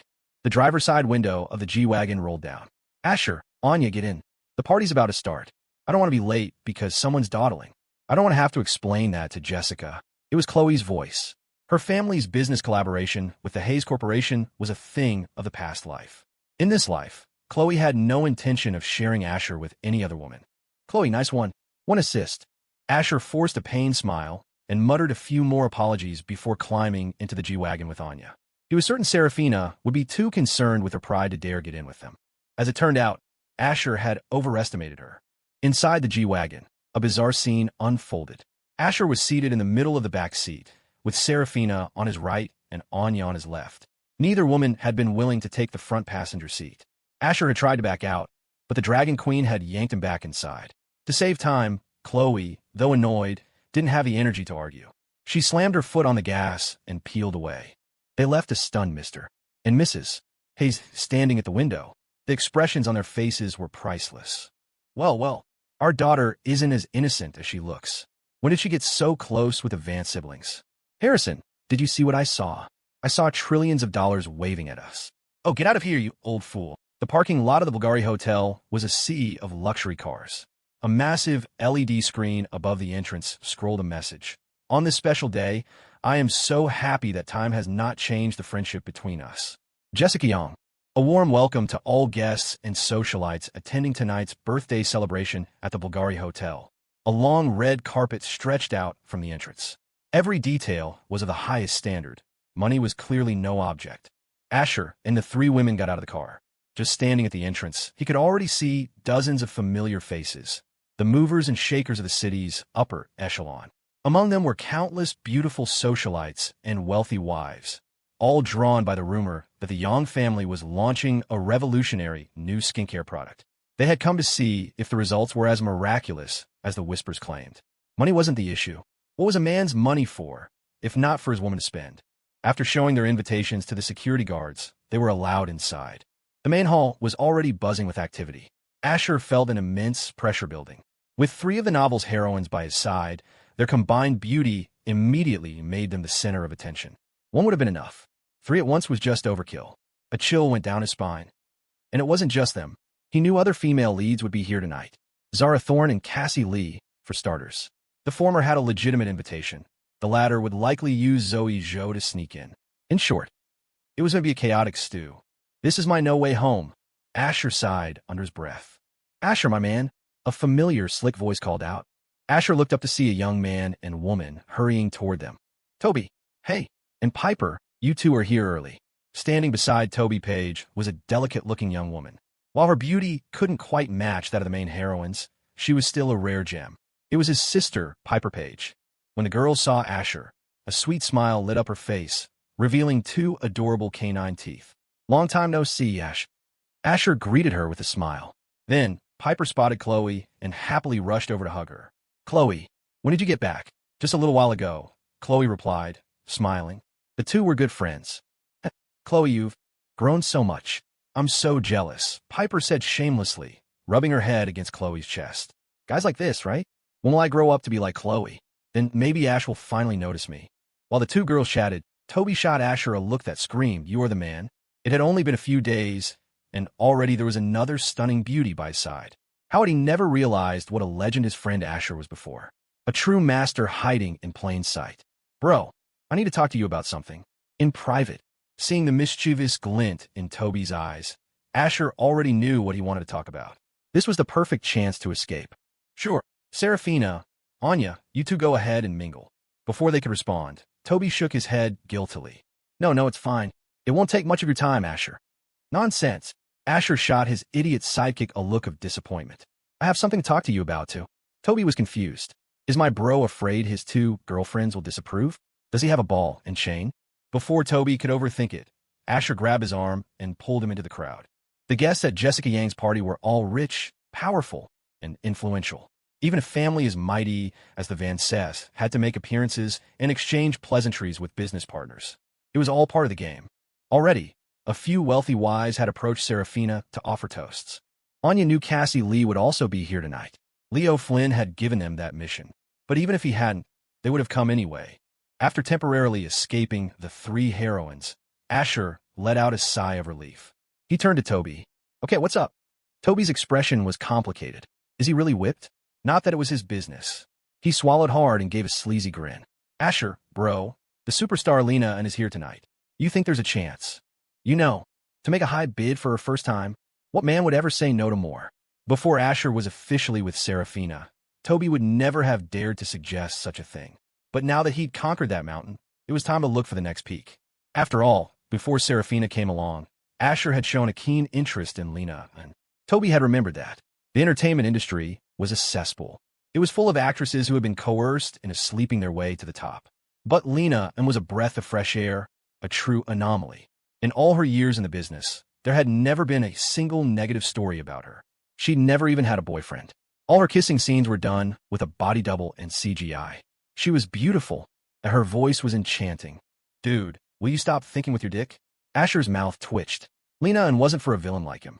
She was a heroine meant for the protagonist. And between him and the smirking Dragon King, who was the protagonist? Obviously him. Asher had never felt so exasperated in his life. Oh, Toby scratched his head. This wasn't right. This wasn't the suave, playboy Asher he knew, the one who never got attached. Hey, Asher, isn't that the asshole from last time? Toby pointed to a familiar face across the room. Asher followed his finger. Speak of the devil. The Dragon King himself.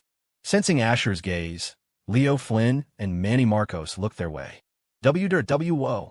Lena and is here, someone in the crowd shouted. Everyone's head turned toward the entrance. Even in the upper echelons of society, there were always a few starstruck fans, though their idols were different. But this was a testament to Lena Ann's own charisma. She had recently starred in a series of fantasy epics, period dramas, and action blockbusters that had become nationwide sensations. They were heavy on romance and drama, hitting all the right notes for a female audience. Asher glanced over as well.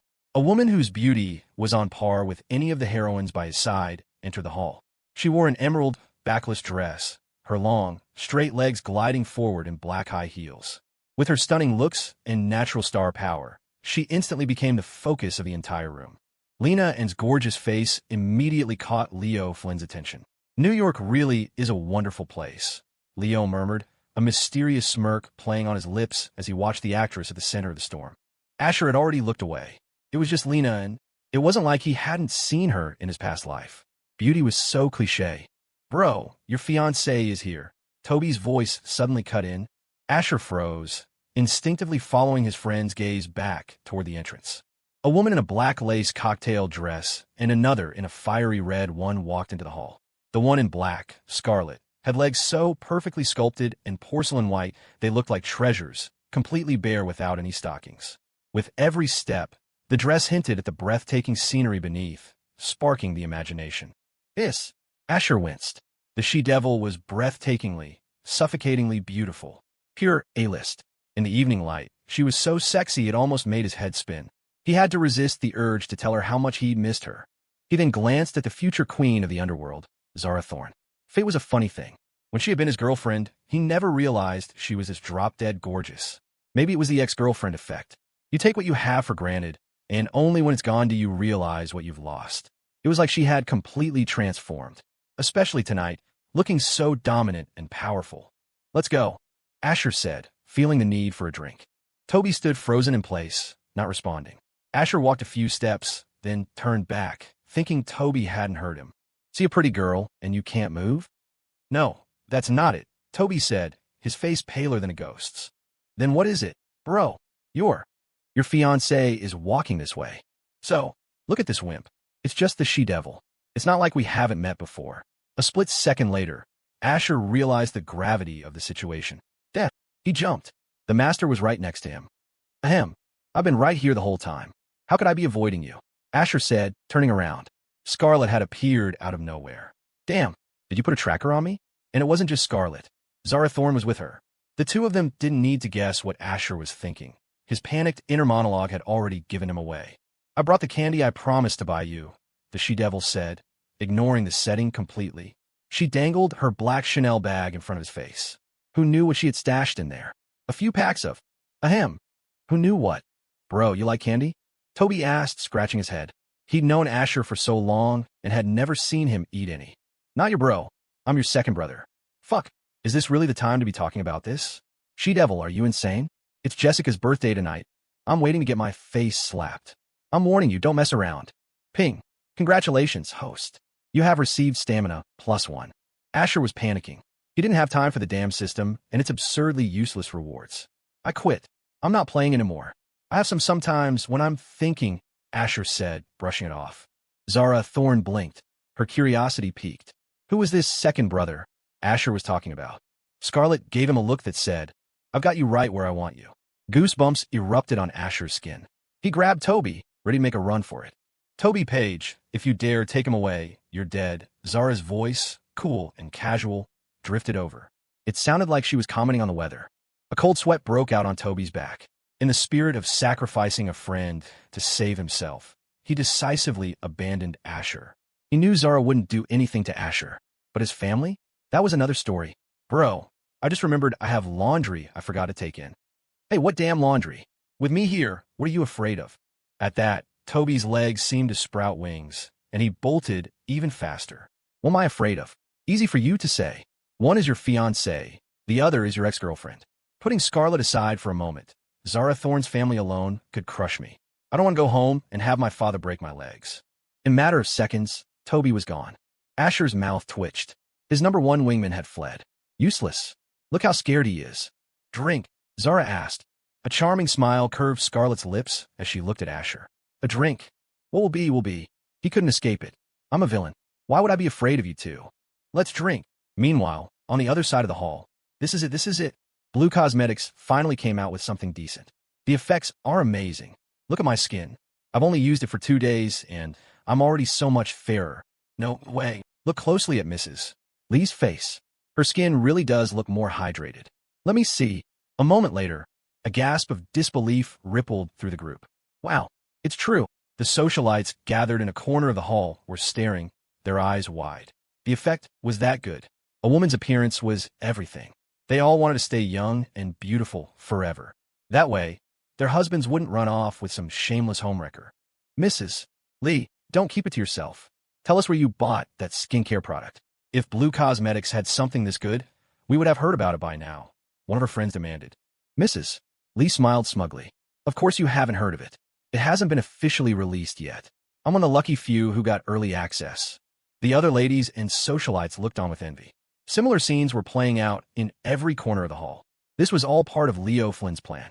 Some of the women had been paid, but many more were simply blown away by the product's amazing results and were happy to provide free advertising, recommending it to their friends and mahjong partners. This was his first move, treating the guests.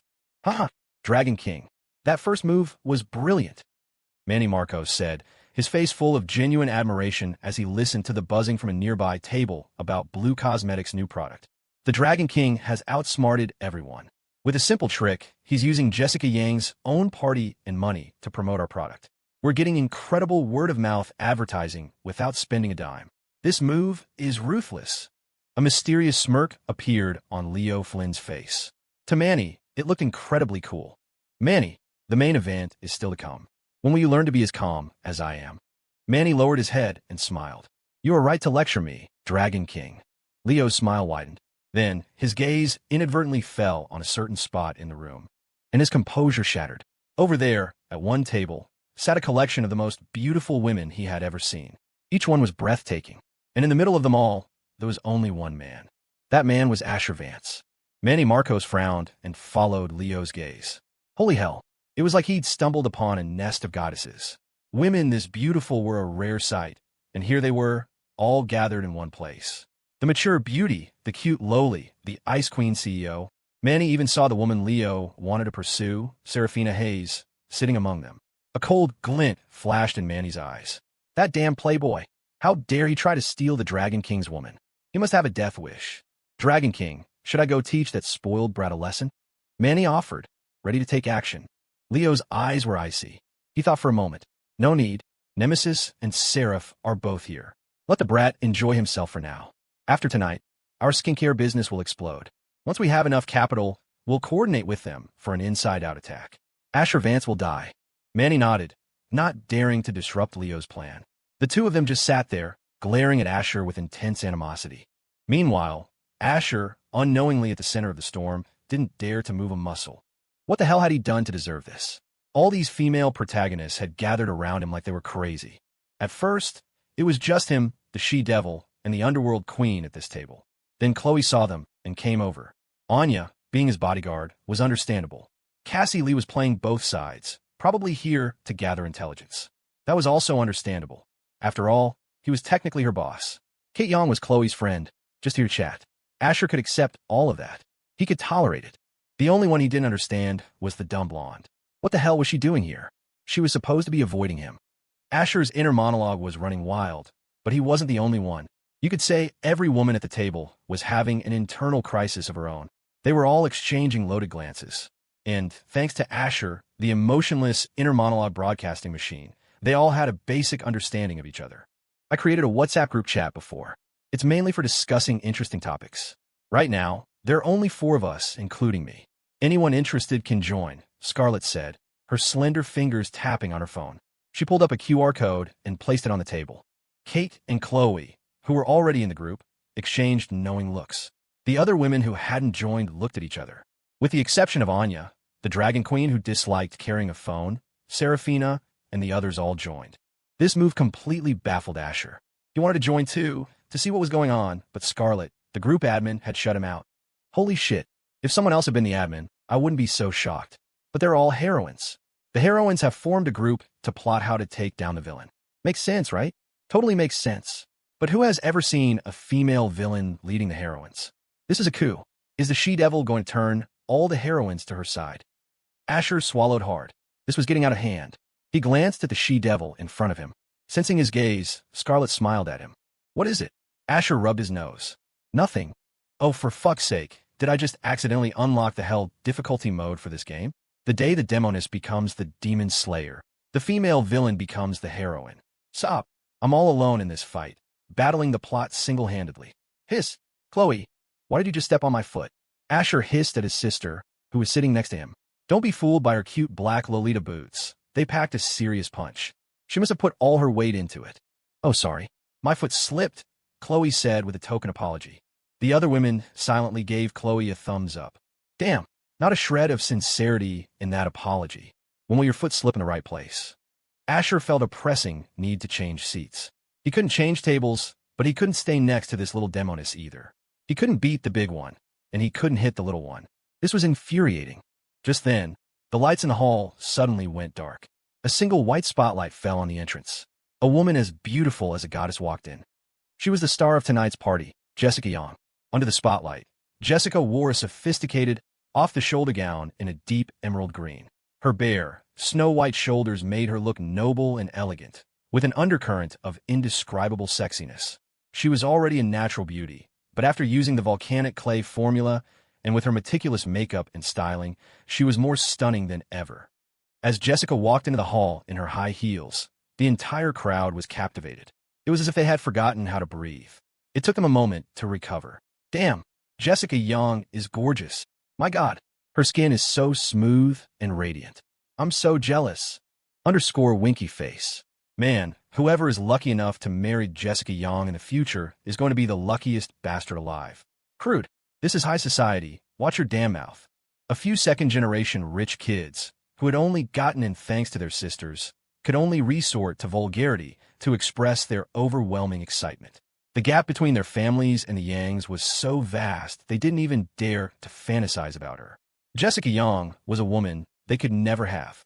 At the center of the stage, Jessica stood at the podium, a smile on her face, holding the microphone a staff member had handed her. First of all, I want to thank all of you for being here to celebrate my birthday with me.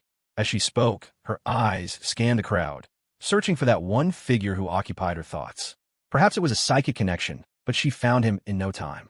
The man of her dreams was sitting at a table surrounded by a group of goddesses whose beauty was in no way inferior to her own. A seductive smile touched Jessica's lipstick-painted lips. Heh, so everyone's here, she thought. The battle for Ash's affection officially begins now. Hiss, why does Jessica keep looking at me? Is there something on my face? Tonight is supposed to be your main battleground with the protagonist, the Dragon King. I know there will be plenty of face-slapping, but can you just pretend I'm invisible for a little while? Asher was incredibly embarrassed. During Jessica's 10-minute speech, her gaze was like a laser, landing on him 7 or 8 times out of 10. The clueless onlookers around them started to notice, their curious gazes following hers. When they saw the table of stunning beauties, their confusion cleared. Kate Young was there, after all. Everyone just assumed it was a case of an older sister looking out for her younger one. All right, time is limited, so I'll keep this brief, Jessica continued. Let's get straight to the part of the evening you've all been waiting for, the skincare product. The proof is in the pudding. To demonstrate its effects, the Young family has invited the lovely Miss Lena and to unveil it for us here tonight. As Jessica spoke, she watched the crowd's reaction. She wasn't an idiot. The response from the socialites below was unexpectedly flat, which was far from what she had anticipated. She knew most of them had come not just to network, but also because of the miraculous effects of the volcanic clay formula mentioned in the invitation. Right now, the atmosphere felt off. This is hilarious. Dragon King, look at that dumbfounded expression on Jessica Yang's face. It's priceless, Manny Marcos chuckled. After finding out that Leo had been rebuffed by Jessica, Manny, as the Dragon King's #1 lackey, was naturally eager for revenge. A mysterious smirk played on Leo's lips as he snorted. She brought this all on herself. I gave her a chance, and she threw it back in my face.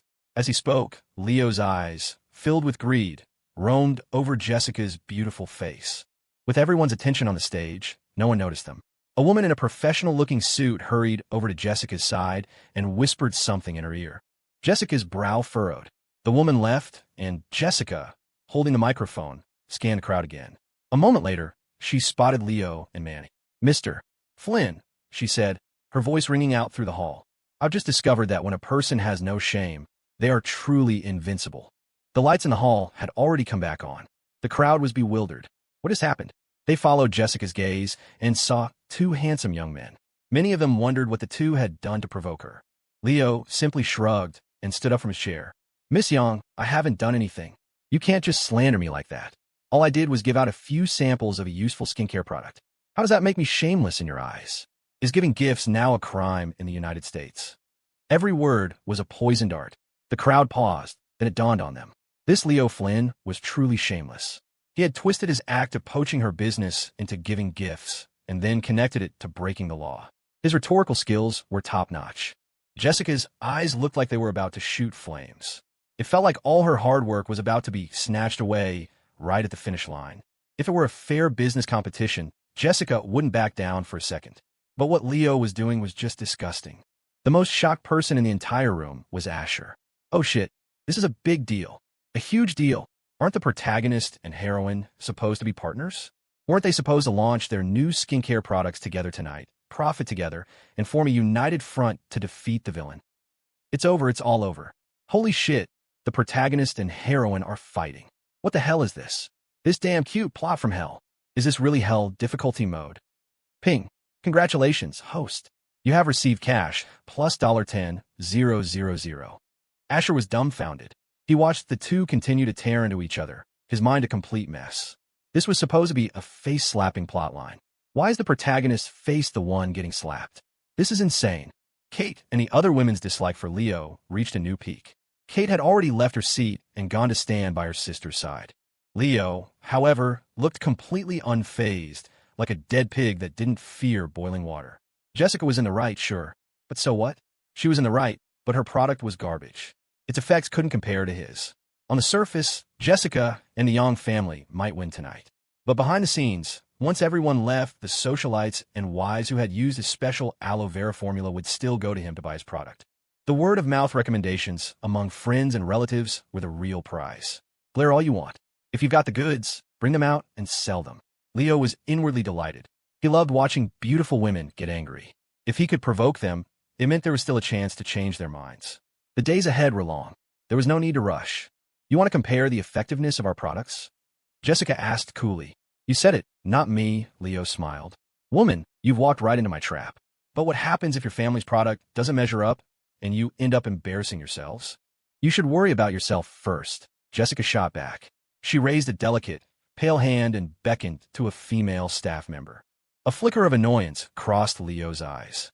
"Miss Young, if you have your own staff find someone to test the products, what if they fake the results? What if I clearly win, but they say I lost? I'd be more wronged than a witch at Salem." Jessica was indifferent. "Then how do you suggest we do it?" A confident expression appeared on Leo's face. "Let's invite two guests from the audience. Of course, their skin problems should be roughly the same. What do you think?" "Fine," Jessica replied coldly. "Heh, woman, you've successfully pissed me off." Leo's smile remained. A barking dog doesn't bite, but a silent one does. If Jessica wanted to shoot herself in the foot, Leo was more than happy to help her. There were many ways to win over a goddess. Not everyone is born in Rome, but all roads lead to it. Leo's plan was to crush the family fortunes of these beautiful women, to make them realize their grave mistake. Then, one day, when they could no longer hold on, they would kneel and beg him for mercy. If being soft didn't work, he'd be hard. If that didn't work, he'd use both. At his table, Asher couldn't watch anymore. The protagonist and heroine were at each other's throats. His plotline was well and truly screwed. His brain was a chaotic mess. He felt like he was watching the wrong movie. He decided to use the excuse of needing the restroom to go splash some water on his face and clear his head. He needed to sort through his thoughts and contemplate the three great philosophical questions of life. Who am I? Where do I come from? Where am I going? Hopefully, when he came back, the movie would be playing correctly. The moment Asher's foot was out the door, the heroines at his table dropped all pretenses. When Asher was there, they had been sparring through their WhatsApp group chat. With Asher gone, the gloves came off. Here's the situation. We live in a novel. You all know this by now, so I don't need to elaborate, Scarlet began, taking a sip of her wine. She smiled. I hope you can all continue to follow the plot, act as if nothing has happened, and respect Asher's own wishes. Soon, the price of oil would crash. The Vance and Joe families would become unstoppable. Scarlet believed she didn't even need to say it out loud. Eleanor Vance would grab Asher and force him to marry her. At that point, the Joe family would have absolute authority. Even with all her confidence, Scarlet didn't think she could take on this pack of vixens alone. But there was no rule that said she had to take the direct route. A flanking maneuver to save Asher was in order. Once the deed was done, what could these goddesses, as beautiful as they were, do to compete with her? They might be willing to be his mistresses, but Scarlet had too much pride for that. Yeah. Then why don't you lead by example? Zara Thorne retorted with a cold laugh. Saraphina Hayes frowned. She didn't say anything, but she clearly agreed with Zara. Anya and Cassie Lee remained silent. Cassie had some fond feelings for Asher, but it hadn't yet blossomed into romantic love. Then there was Chloe. The others subconsciously didn't even consider her a rival. What harm could a little sister do? Would she defy social conventions? Would she want to be scorned by future generations? Their children with Asher would be legitimate. Chloe's child with Asher would be a bastard, and could possibly suffer from genetic defects. Therefore, Chloe's threat level was practically zero. Scarlet raised her wine glass. Fine by me. She took a sip. It was only a matter of a few days. She could wait. The other women weren't fools. Your agreement is your business. We never said we would play by your rules, Zara said, downing a mouthful of wine. Scarlet shrugged. It didn't matter if they didn't play along. As long as they didn't team up against her, she could handle them one by one. Strange. Hasn't Scarlet already set a trap for us? Chloe sensed that something was amiss. When Scarlet smiles, someone's life is on the line. Something was wrong. Her strong woman's intuition told her she couldn't just sit back and do nothing. Don't you all think now isn't the time for infighting? Cassie Lee suddenly spoke up. She had no designs on Asher. This was just a well-intentioned reminder. All eyes turned to her.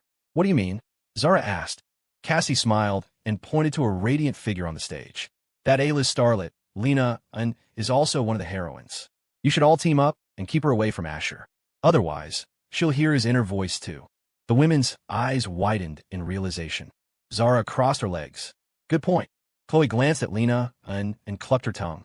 Another one with a big ass. Then, the lowly looked at the other women and said matter-of-factly, Scarlet, you all need to be careful. My brother has a thing for big asses. You need to be on your guard. Chloe's skill at turning them against each other was masterful. At her words, the other women's faces turned grim. Anya, with a puzzled expression, glanced behind her and gave her own backside a little squeeze. She then looked back at Lena and made a mental comparison. Okay, hers wasn't small either. In fact, it was probably a little bigger than Lena Ann's. Back at the front of the hall, two socialites who had volunteered to test the skincare products walked onto the stage. Their skin was well-maintained, but there were still some minor imperfections. Who wants to use the volcanic clay formula? Jessica asked. The two women remained silent, their eyes fixed on the bottle of aloe vera formula in Leo's hand. Leo was secretly overjoyed. His early advertising had paid off. Miss Young, your product doesn't seem very popular, he taunted. You won't know how good it is until you've tried it, Jessica said calmly. Leo was filled with disdain. He scoffed. Garbage is garbage. No matter how fancy a name you give it, you can't hide the fact that it's still garbage. Soon, the two young women had removed their light makeup with cleansing water. The crowd of wives and young heiresses held their breath, their eyes glued to the stage. The two women each applied their respective products, the volcanic clay formula and the aloe vera formula. The wives who had already experienced the aloe vera formula firsthand were dismissive of the volcanic clay. Leo had a confident smile on his face the entire time. When the young woman took out the volcanic clay formula, he laughed again. It was a dark, sludgy mess. What the hell is that? Is that even for human use? The socialite applying it had a flash of disgust in her eyes, but she had already agreed. She didn't want to back out now and embarrass the Young family. When the mud-like product was applied to her face, she was pleasantly surprised. It was cool and refreshing, and though it looked unappealing, dark and thick, it had a light, fresh scent. In contrast, the socialite using the aloe vera formula didn't have such a dramatic experience. It was comfortable enough to use. Miss Yang, a drink? Leo brought over 2 glasses of red wine, smiling. Jessica ignored him. So, the Dragon King drank by himself. Wiping the wine from his lips, he said, "If you change your mind and still want to cooperate, I'll give you the chance." You have an overly inflated sense of self-worth, don't you? Jessica raised an eyebrow.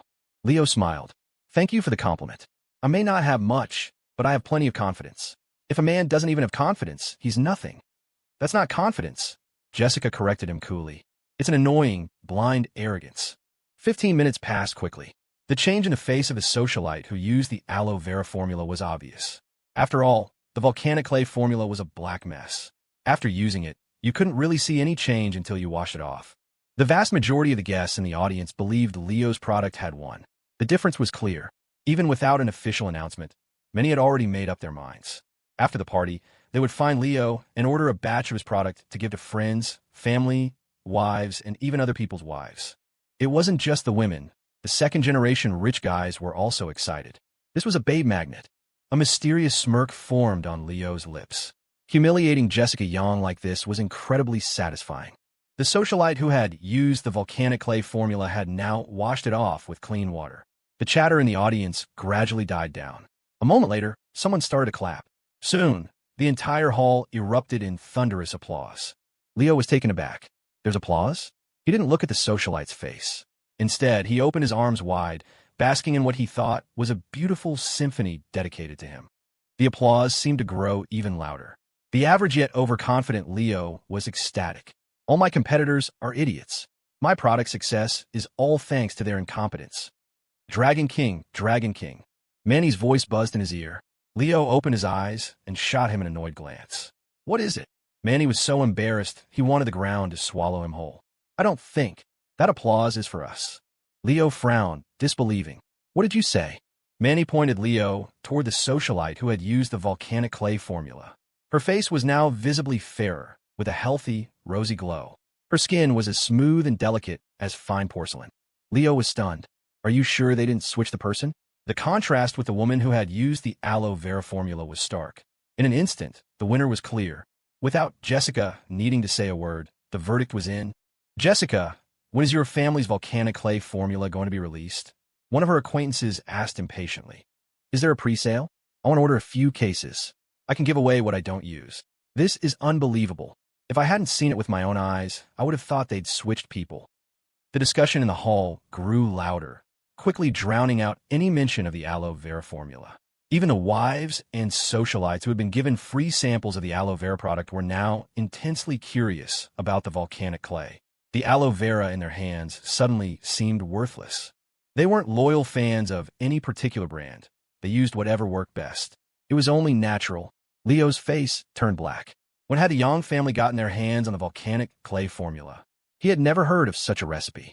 Your product effect is mediocre at best, Jessica said, as if she had expected this all along.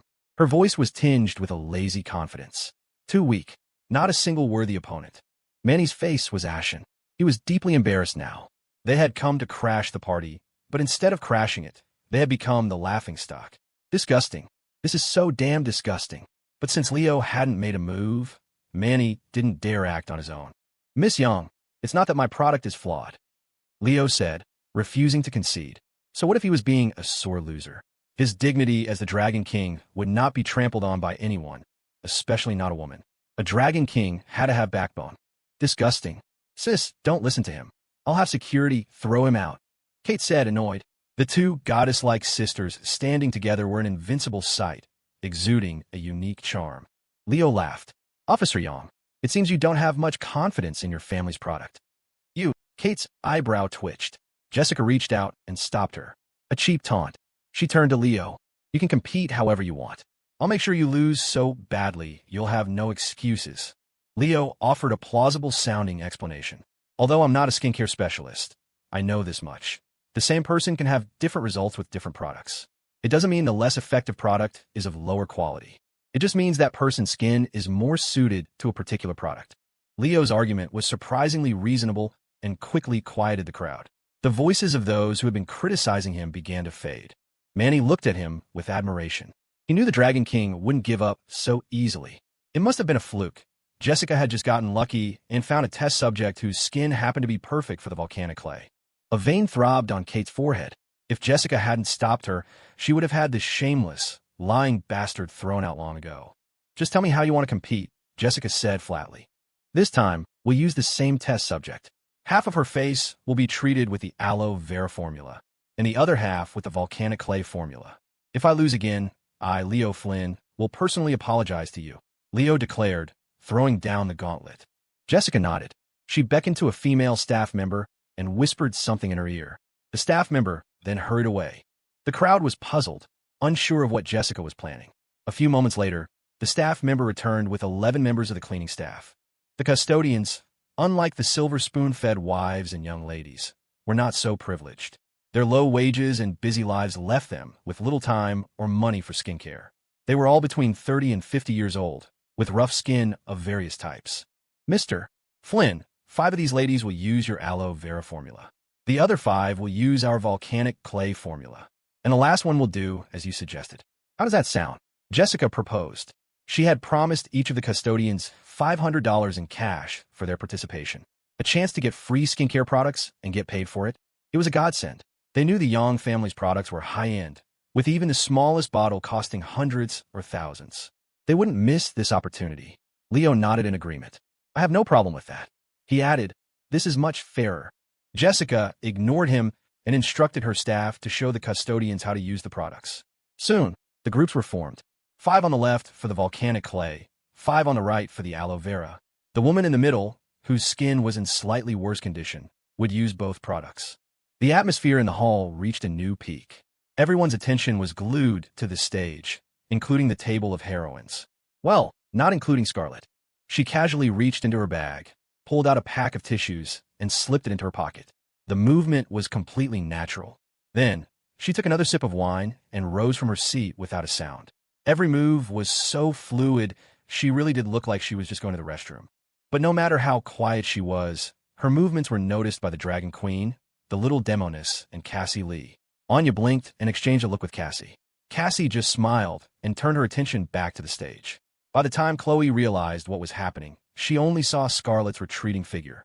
Anya, however, was different. She had been watching Scarlet from the moment she reached into her bag. Do fairies not need to use the restroom? Anya was slightly surprised, but didn't feel the need to follow her. Meanwhile, in the men's restroom. In the men's restroom, Asher had lost count of how many times he had washed his face. Staring at his handsome reflection in the mirror, his eyelid twitched. What's the use of his handsome face? I need to follow the damn plot. System, you son of a bitch, you can't play dead this time. Get your ass out here. The plot has completely derailed, and you're still slacking off? Why are the protagonist and heroine at each other's throats? I gave Jessica the volcanic clay formula, but not so she could go up against the protagonist. Asher was on the verge of losing it. If things continued like this, when would it ever end? All he needed was a hint, just to know if he could still complete his mission and go home by following this path. If not, why was he working so hard? He might as well just take a few $100 million, find a place where no one knew him, and live out his days in obscurity. When the protagonist came knocking, he'd deal with it then. As long as he gave up fast enough, the system and the world's natural order couldn't do anything to him. At worst, he'd just die again. The one thing Asher Vance wasn't afraid of was death. Ping! The system's mechanical voice suddenly sounded, weak and faint, as if on its last legs. But Asher heard it. Yeah, holy shit, you're finally back. About damn time. The restroom was empty, so no one could hear him yelling. Asher was on the verge of tears, his voice filled with rage. You damn system, the plot is this screwed up. Are you going to do something about it or not? I'm telling you, don't push me. We can all go down together, and no one gets a happy ending. After a moment of silence, just as Asher thought the system had bailed again, the mechanical voice sounded once more. Ping! Asher's face darkened. This old bastard of a system must be broken. Pinging over and over again. Speak, you damn thing. System, stop pinging and talk like a normal person. Asher snapped. The next moment, the system went silent again. No matter how much he called out, there was no response. Asher frowned, seriously considering the implications. After a while, a few possibilities came to mind. To test his theories, he tried to communicate with the system again. System, is the natural order of this world restricting you? Is that why you can't communicate with me properly? A few seconds passed. Ping. Asher was stunned. He'd guessed right on the first try. A grin spread across his face. So the way back home is hidden within the plot? Even if the plot has completely gone off the rails, you haven't given me any hints. Does that mean I don't need to do anything and can just keep being a bystander, a slacker? No matter what happens, as long as I just go with the flow, it'll all work out. Ping. Asher gasped. He was right again. So it doesn't matter if the plot is accelerated? It doesn't matter if they add their own scenes? Ping. Asher's joy was indescribable. The pinging system had shown him the way. He had been so worried before, but it was all for nothing. According to his cute little system, if there was a plot, he should follow it. If there wasn't, he could just chill. Even if they added their own scenes, all he had to do was go along with it, and he would eventually be able to go home. Asher felt like his life was once again filled with hope and meaning. Ping, ping, ping.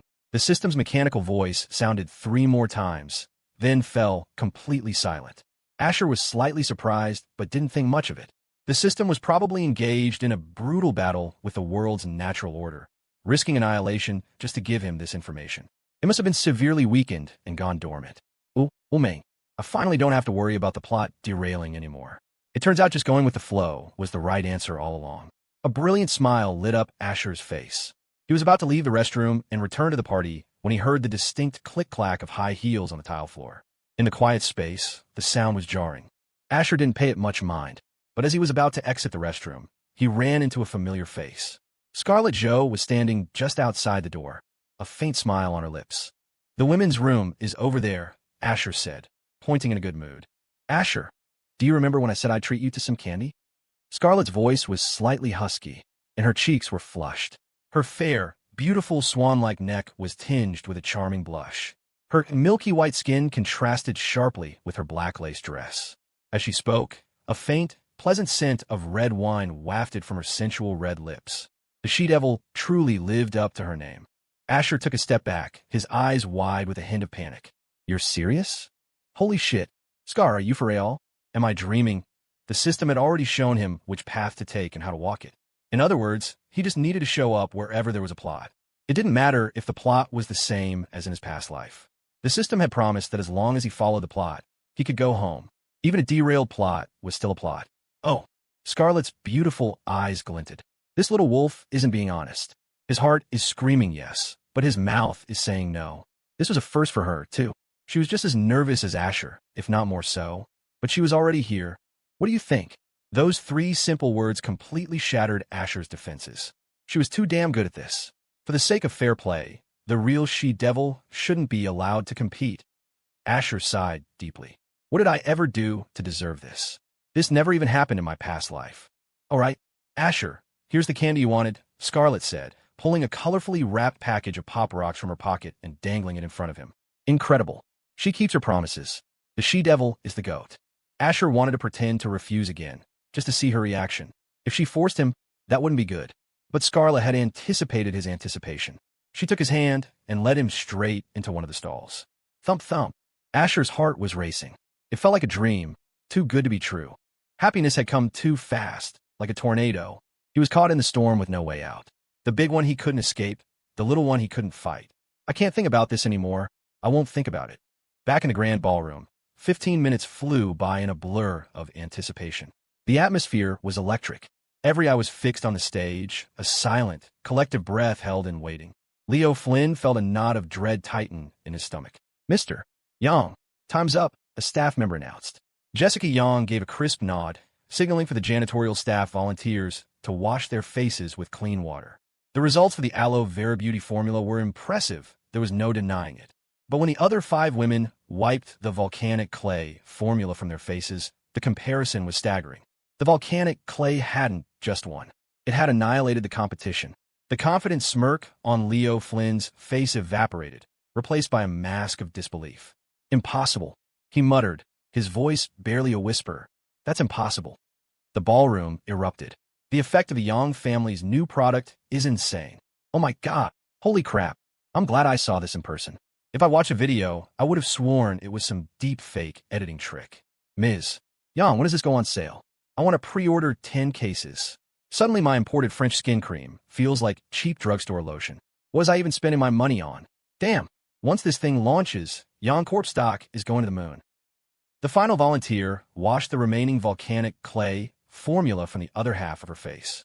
The skin underneath was visibly smoother, brighter. Compared to her untouched skin, she looked like a different person. And when held against the half-treated with Leo's aloe vera formula, the difference was stark. The volcanic clay was in a league of its own. Years later, the Yang Corporation would leverage this secret volcanic clay formula into a global phenomenon. It would dominate the domestic market before sweeping across the world, becoming an internationally certified superbrand. Its effects were so dramatic, so transformative, that people jokingly started calling it Photoshop in a jar, a must-have product for influencers and celebrities alike. But that was all in the future. For now, Leo Flynn's face was a thundercloud of fury. He couldn't wrap his head around it. Was this product really the result of some massive R&D investment by the Yang family? Was it? Really? No. No way. This wasn't something you could just engineer in a lab. This was a secret, a closely guarded formula they must have acquired from somewhere. Judging by the quality and the results, it was leagues better than the aloe vera recipe his own master had given him. Jessica Yang had cheated. He was sure of it. She didn't have the guts to face him with her own company's products. Ms. Yang, where did you get that formula? He demanded. Catherine Yang arched an eyebrow. The nerve of this guy was unbelievable. Wasn't it our own R&D? She thought, though even she had her doubts. Still, she decided to shut him down first and ask her sister for the details later. What's it to you? Kate snapped, her voice dripping with disdain. Jessica gently pulled her sister back, a calm smile playing on her lips. She turned to Leo. And where did your formula come from? It's a family heirloom, Leo said, not missing a beat. Jessica shrugged. Mine too. You. Leo didn't believe her for a second. Family heirloom, my ass. If the Yang family had a miracle product like this, they would have monetized it years ago. They wouldn't wait until now. Who do you think you're fooling? The humiliation was a physical burn on his cheeks. He couldn't stand to be here a moment longer. He grabbed Manny Marcos by the arm, ready to storm out. He needed to contact Red Rose, his hacker, and find out where Jessica got that formula. He needed to regroup and plan his next move. Jessica's cool voice cut through the air behind him. Mr. Flynn, I believe you promised an apology. Leo and Manny froze. Leo's face twisted into an ugly scowl. Apologize? To her? Did she really think she was worthy? Manny, however, knew his boss's temper. He turned back, bowing deeply to Jessica. I'm sorry, Ms. Young. We lost, he said, a perfect picture of contrition. Jessica let out a cold laugh. Mr. Flynn, are you even a man? Can't take responsibility for your own words. Leo's expression darkened further. Hundreds of pairs of eyes were on him. And Jessica, she was a woman he was determined to conquer. Forcing him to apologize now. He swore he would make her pay for this 100 times over when she was finally his. Ms. Young, didn't my friend just apologize for me? Manny asked, his own face now grim. Jessica shook her head. That's his problem, not yours. She was going to make this as painful as possible for Leo. It wasn't about being cruel. It was about holding him to the promise he himself had made. She hadn't forced him into anything. Leo forced a tight smile, a dangerous glint in his eyes. Ms. Young, I'm sorry. Very good, woman. You just crossed the line. Don't blame me for what happens to the Yang family next. As Leo and Manny finally stalked away, Kate muttered, Sister, should I call security and have them thrown out? No need, Jessica said, shaking her head. Leo wouldn't dare show his face here any longer. He was desperate to investigate what had just happened, consumed by the feeling that someone, somewhere, was actively working against him. Back when he was overseas, his luck had been legendary. Women fell at his feet. Opportunities materialized out of thin air. But ever since returning to the States, everything felt wrong. Was it just a change of scenery? He didn't think so. The moment Leo was gone, the ballroom descended into a frenzy of excitement. Socialites, heiresses, and wealthy matriarchs, all with connections to the Yang family, swarmed Jessica. Jessica, you sly thing. You've been hiding this miracle product from us all this time. It's not like we can't afford it. Jess, I've been pulling so many all-nighters my skin is a disaster. You have to put me at the top of the list for the new volcanic clay mask. Sweetheart, can you set some aside for your aunt tomorrow? Please, everyone, rest assured, Jessica said, smiling as she calmed the crowd. We have plenty of stock ready. It seemed this product launch didn't need a celebrity endorsement from Lena, and after all, Jessica had suspected the volcanic clay formula would be a hit, but this was meteoric. It felt like strapping herself to a rocket. Meanwhile, at another table, Anya Kuznetsov frowned. She had been waiting for a long time, but Asher still hadn't returned. Though she sat perfectly still, her attention had been fixed on the entrance. Not a single movement escaped her notice. Remembering that Scarlet Joe had also left earlier, Anya sensed something was amiss. Unnoticed by those around her, she quietly rose from her seat and slipped away. Asher wanted to come back. He really did. But he was tied up. It wasn't his choice, of course. Sometimes the little guy just gets put in a tough spot by the big boss. 10 minutes earlier. They're imported artisanal candies, the she-devil said. Only got 5 packs. So once they're gone, they're gone. Consider this my payment for you saving me last time. Asher sighed dramatically. Fine. I hate it when people feel like they owe me. Are you kidding me? 5 packs. Just 5. God, if anyone saw this, they'd think I was broke. Who is this even supposed to feed? A mouse? I need 2 cases. No, 10 cases each. 20 cases total. Ping. The ding-ding monster system had illuminated a new path for him. He could follow the plot, sure, but it didn't matter if it went off the rails. As long as he saw it through to the end, he could go home. When the she-devil pushed, he could endure it for the sake of survival. Life was tough. You just had to grin and bear it. Scarlet just smiled, saying nothing, acting as if she were the one taking advantage of him, and he was the poor victim. She knew his tells by now, but she chose to let it slide. Still, the last few days had boosted his stamina considerably, which was why it was so damn ridiculous that, just moments into their encounter, he was already on the verge of collapse. She was just too damn good at this. It was like she'd been sent back from the future specifically to torment him. The Bulgari Hotel, he had to admit, had exceptionally nice private lounges in their event space restrooms. The one they were in was spotless, with no lingering odors. A cleaning crew clearly came through on a strict schedule. The door was heavy, solid, and soundproofed. There were vents, of course, so you wouldn't suffocate, but it was completely private. Every so often, the main restroom door would swing open. Each time, Asher and Scarlet's hearts leaped into their throats. Especially Asher's, because at those exact moments, the she-devil, perhaps deliberately, would make just enough noise to send a jolt of pure panic through him. His nerves felt like they were riding a rickety wooden roller coaster. Back in the ballroom. Missin, would you care for a drink? Cassandra Cassie approached, holding 2 glasses of red wine. Lena looked up at the woman, who was, she noted, just as stunningly beautiful as herself. Her internal guard lowered slightly. She accepted the glass with a slender, pale hand. Thank you. Lena was feeling incredibly awkward and out of place. She'd agreed to help promote Jessica Yang's new product because she had a gap in her schedule. But now that she was here, it was painfully obvious they didn't need her. The Volcanic clay formula was a miracle product that would sell itself. She was completely redundant. Ugh. She took a sip of wine to drown her sorrows, which only made them swim more insistently. Cassie's eyes lit up. An opening. She continued making conversation with Lena, who ticked every box on Cassie's aesthetic checklist. The goddesses at Asher's table were a lost cause. They were all far too focused on him. So Cassie had pivoted, locking onto Lena, and what was the challenge in seducing a regular beauty? The real thrill was in capturing the female lead of the story. It was an ambitious goal, she knew, especially after her previous attempt to win over the whole group had failed so spectacularly. Turns out, top-tier goddesses were hard to seduce. Several times, the conversation nearly died, but Cassie, with her wealth of experience, managed to revive it each time. It wasn't that Lena was trying to kill the conversation, and Cassie certainly wasn't. She just couldn't figure out where the disconnect was. More young corp staff circulated through the hall, maintaining order. Jessica, sweating slightly from the effort, finally managed to calm the excited crowd. It was another testament to the incredible, world-changing value of the formula Asher had given her. Would she hide it? Take all the credit for herself? Never.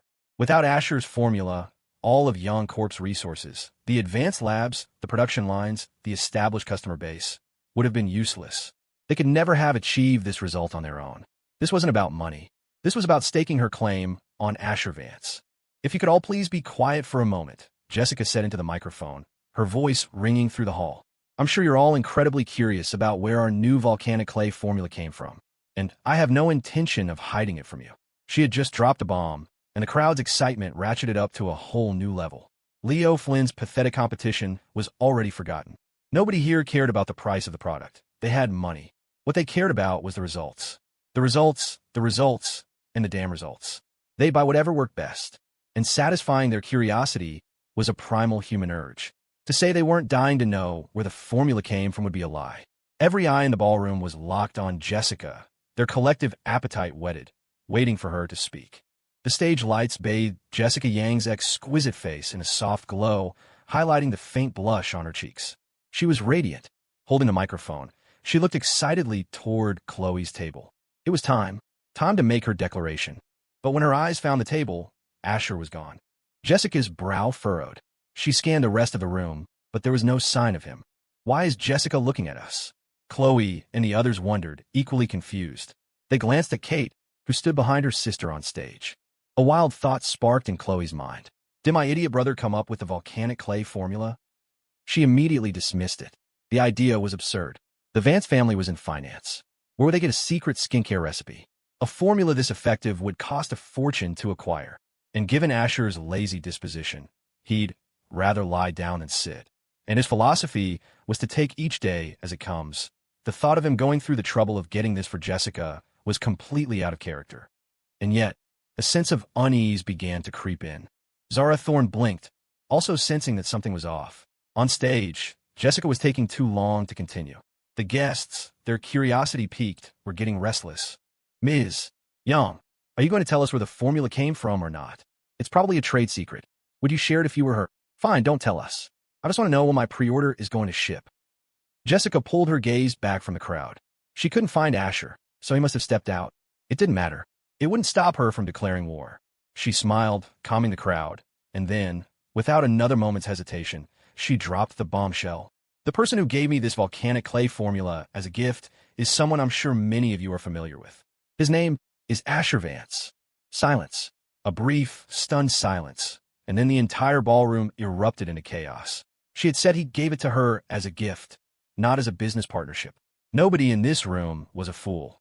They could all roughly calculate the market value of a product like this. It was in the tens of billions of dollars. No way. Is she serious? Damn, Asher Vance doesn't mess around. I'm so jealous.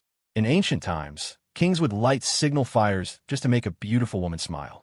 Today, Asher Vance gifts a billion-dollar formula to win a lady's heart. Incredible. Whoa, is this a public confession? Don't get your hopes up. If I remember correctly, Asher is in love with Saraphina Hayes. Chloe sat there, stunned. The impossible had just become reality.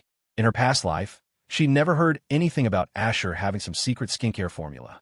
If he had, she would have known about it. Her mind spun, feeling like she must have missed some crucial detail. She pictured Asher's lazy, carefree attitude, the way he hid his true strength, letting everyone think he was just a useless rich kid. Suddenly it all clicked. That son of a bitch. A formula worth billions of dollars, and he just gave it away. Your little sister needs money too, you know. To truly crush Leo Flynn and his dragon's den, she needed to strike hard and fast, leaving them no room to breathe. And what did she need for that? Money. Lots of it. And here was Asher, casually gifting a fortune to someone else. Yes, the Vance and Young families were close, but billions of dollars was a staggering amount. If their parents, Eleanor and Lawrence, ever found out, they would break both of Asher's legs. Chloe's nose wrinkled in frustration. She started looking around for Asher, ready to beat him up first, and then search him for any other valuable secrets he might be hiding. If she had Asher helping her, her plans would move so much faster than relying on her own future knowledge. As she searched, she realized that not only was Asher gone, but Anya was missing too. Huh? Where did they go? Chloe murmured, her brow furrowed as she scanned the room again. On stage, Jessica continued, I will be giving 70% of all net profits from this product line to Asher. The crowd gasped. It was a shocking move. She could have easily offered a 50-50 split, or even nothing at all. The Vances were already wealthier than the Yangs. Even if this product made a fortune, it wouldn't unseat Vance Corporation from its throne. They truly couldn't understand Jessica's strategy. But she didn't give them time to process it. Furthermore, I have one more thing to announce tonight. The birthday, the skincare launch. None of it is what's most important to me. She paused, her gaze sweeping over to lock eyes with Saraphina Hayes and Zara Thorne. Her lips, painted a bold brick red, parted. What's important is that tonight, I'm going to ask Asher Vance to marry me. A staff member appeared at her side, presenting a pair of diamond rings. Men proposing to women was the norm. A woman proposing to a man was rare, especially when it came to the heirs of major families. These things were usually arranged by parents and elders, momentous decisions made to secure alliances. Marriages could be a sham, a business transaction to maintain a family's interests, with both parties living separate lives afterward. It was a sad reality, but it happened. Jessica's move, however, was something else entirely. The guests were utterly baffled. How dare she? Zara Thorne's face was a mask of cold fury, especially as Jessica's gaze met hers, full of challenge. So what if the Yangs were the head of the four great families? The Thornes ran the underworld. If she got pushed too far, she'd have no problem stuffing Jessica in a sack and feeding her to the sharks. If she couldn't have him, no other social climbing which was going to get him either. Saraphina Hayes frowned, a clear wave of irritation washing over her as she heard the proposal. Behind Jessica, Kate's brow furrowed in thought. A strange, sharp pang went through her heart. But her sister had made her move. Even if Kate felt a flicker of her own resentment, she knew she had to step back. Holy hell, the New York tabloids are going to explode tomorrow. Forget tomorrow, they're going to explode tonight. Damn, Jessica Young has guts. I'm rooting for her. I thought she was kidding, but she even has the rings ready. My God, I've been thinking way too small. The ballroom was in an uproar. The women in the room were filled with envy. Asher seemed to have gotten even more handsome lately, and his family was the most powerful in New York. If the gap in their social status wasn't so vast, they would have tried to pursue him too. The men, on the other hand, felt a different kind of awe. Jessica Young was one of New York's most sought-after beauties. Just seeing her tonight, dress of the nines. Any man who married her would be hitting the jackpot. Chloe was completely bewildered. What was happening? Why was Jessica suddenly proposing to her brother? Why was everyone getting in on the action? Panic set in. She knew Asher had been a player in high school, hooking up with girls left and right. It wasn't surprising that her deskmate, Jessica, had fallen victim to his charms. Chloe even suspected that Kate harbored feelings for him too. This was a nightmare. It wasn't time for the big showdown between all the women yet. She couldn't let their family fall apart. Where on earth did he go? Chloe frantically scanned the room, desperately searching for Asher. Meanwhile, in a private lounge within the restrooms, Asher had finally adapted to the high-intensity work environment. The advantages of the attributes granted by his cute little system were on full display. He'd always suspected the system's rewards had a hidden, sinister purpose, and he'd been right. The whole thing was insane and insanely effective. Scarlet was a little dazed. This wasn't supposed to be happening. Had Asher anticipated her moves? It wasn't like this last time. Whatever. A promise was a promise, and that was her guiding principle. Nothing could shake her from it. As the minutes ticked by, a terrified shout echoed from the adjacent lounge. Whoa, who's in there? The sudden noise made Asher, Scarlet, and the newcomer all jump. Asher and Scarlet exchanged a wide-eyed look, thinking they'd been caught. The voice, belonging to a drunk rich kid, continued, slurring his words. You're in the wrong place, lady. The party's out there. He'd had a few too many, but even in his drunken state, he could see that the woman who had just walked in was breathtakingly beautiful. He gulped. Maybe this was his lucky night. Hey, if you're interested, I don't mind. He leered. I'll give you 30 grand. How about it? Get out. Anya Kuznetsov's voice was flat and cold. The rich kid's eyes finally focused, and he recognized her. Holy crap, wasn't that the goddess from Asher Vance's table? This was one of Asher's women. He wasn't stupid enough to touch that. Besides, she looked like she could kill him with a stare. He had no interest in starting trouble. He quickly tried to leave. Aya, he yelped a strange, high-pitched sound. Oh sure, he'd been so focused on talking he hadn't been paying attention to his other functions. The sound of liquid hitting the floor was followed by a foul smell. He hitched up his now-soaked pants and scrambled out of the restroom, praying Anya hadn't seen. If she told Asher, his tiny little family would be wiped off the map. A third-tier family on the lowest rung of the ladder might seem impressive to outsiders, but to the truly powerful, they were nothing. Oh crap, crap, crap, crap, crap, crap, crap, crap. I'm so screwed. Why is SHE here? Asher was freaking out, his heart hammering against his ribs. Scarlet was just as panicked. But if the she-devil was one to back down, she wouldn't be the she-devil. Asher, come back out. Anya said, her voice calm from just outside their door. The three of them were separated by a single thin partition. Inside the silent lounge, Asher didn't dare breathe. Scarlet waved a pale hand in the air, her expression clearly saying, You're on your own. I'm busy. Asher took a deep breath, trying to keep his voice steady. Anya, you should go on ahead. I've been a little constipated lately. Anya's reply was unwavering. It's fine. I can wait. Oh, for the love of. This isn't about waiting or not waiting. Dragon Queen, don't push your luck. There's no need. Besides, it's not proper for you to be in here. Asher tried again. But Anya didn't move.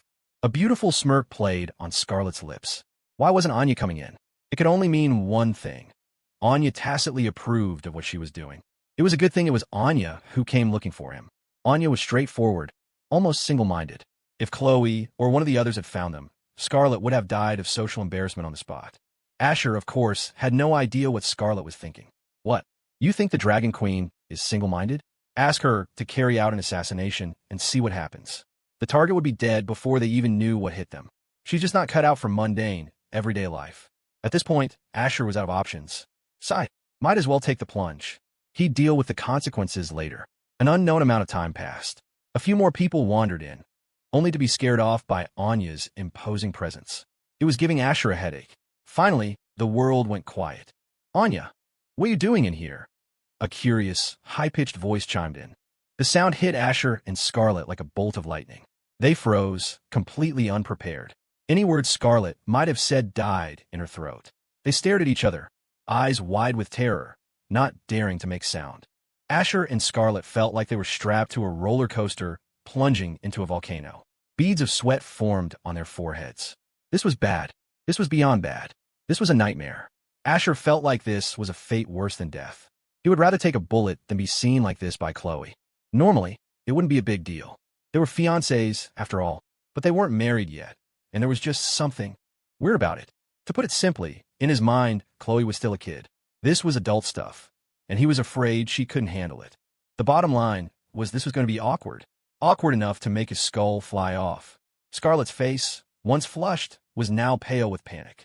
She was already preparing for the worst-case scenario. If Chloe walked in, she would immediately play her trump card. She'd tell Asher about his inner voice. She didn't care if he could hear her or not. She'd sign it out if she had to. She'd tell him to stop thinking, to clear his mind of any and all incriminating thoughts. It was the only way to save them both. Anya, are you looking for my brother? He's not in here, is he? Chloe's brow furrowed, a look of disgust on her slightly chubby cheeks.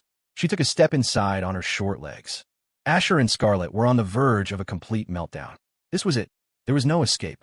He hadn't been taken out by the Dragon King or the Dragon Queen, but he was about to be annihilated by his own little sister. Asher was filled with regret. He never should have chosen this stupid lounge.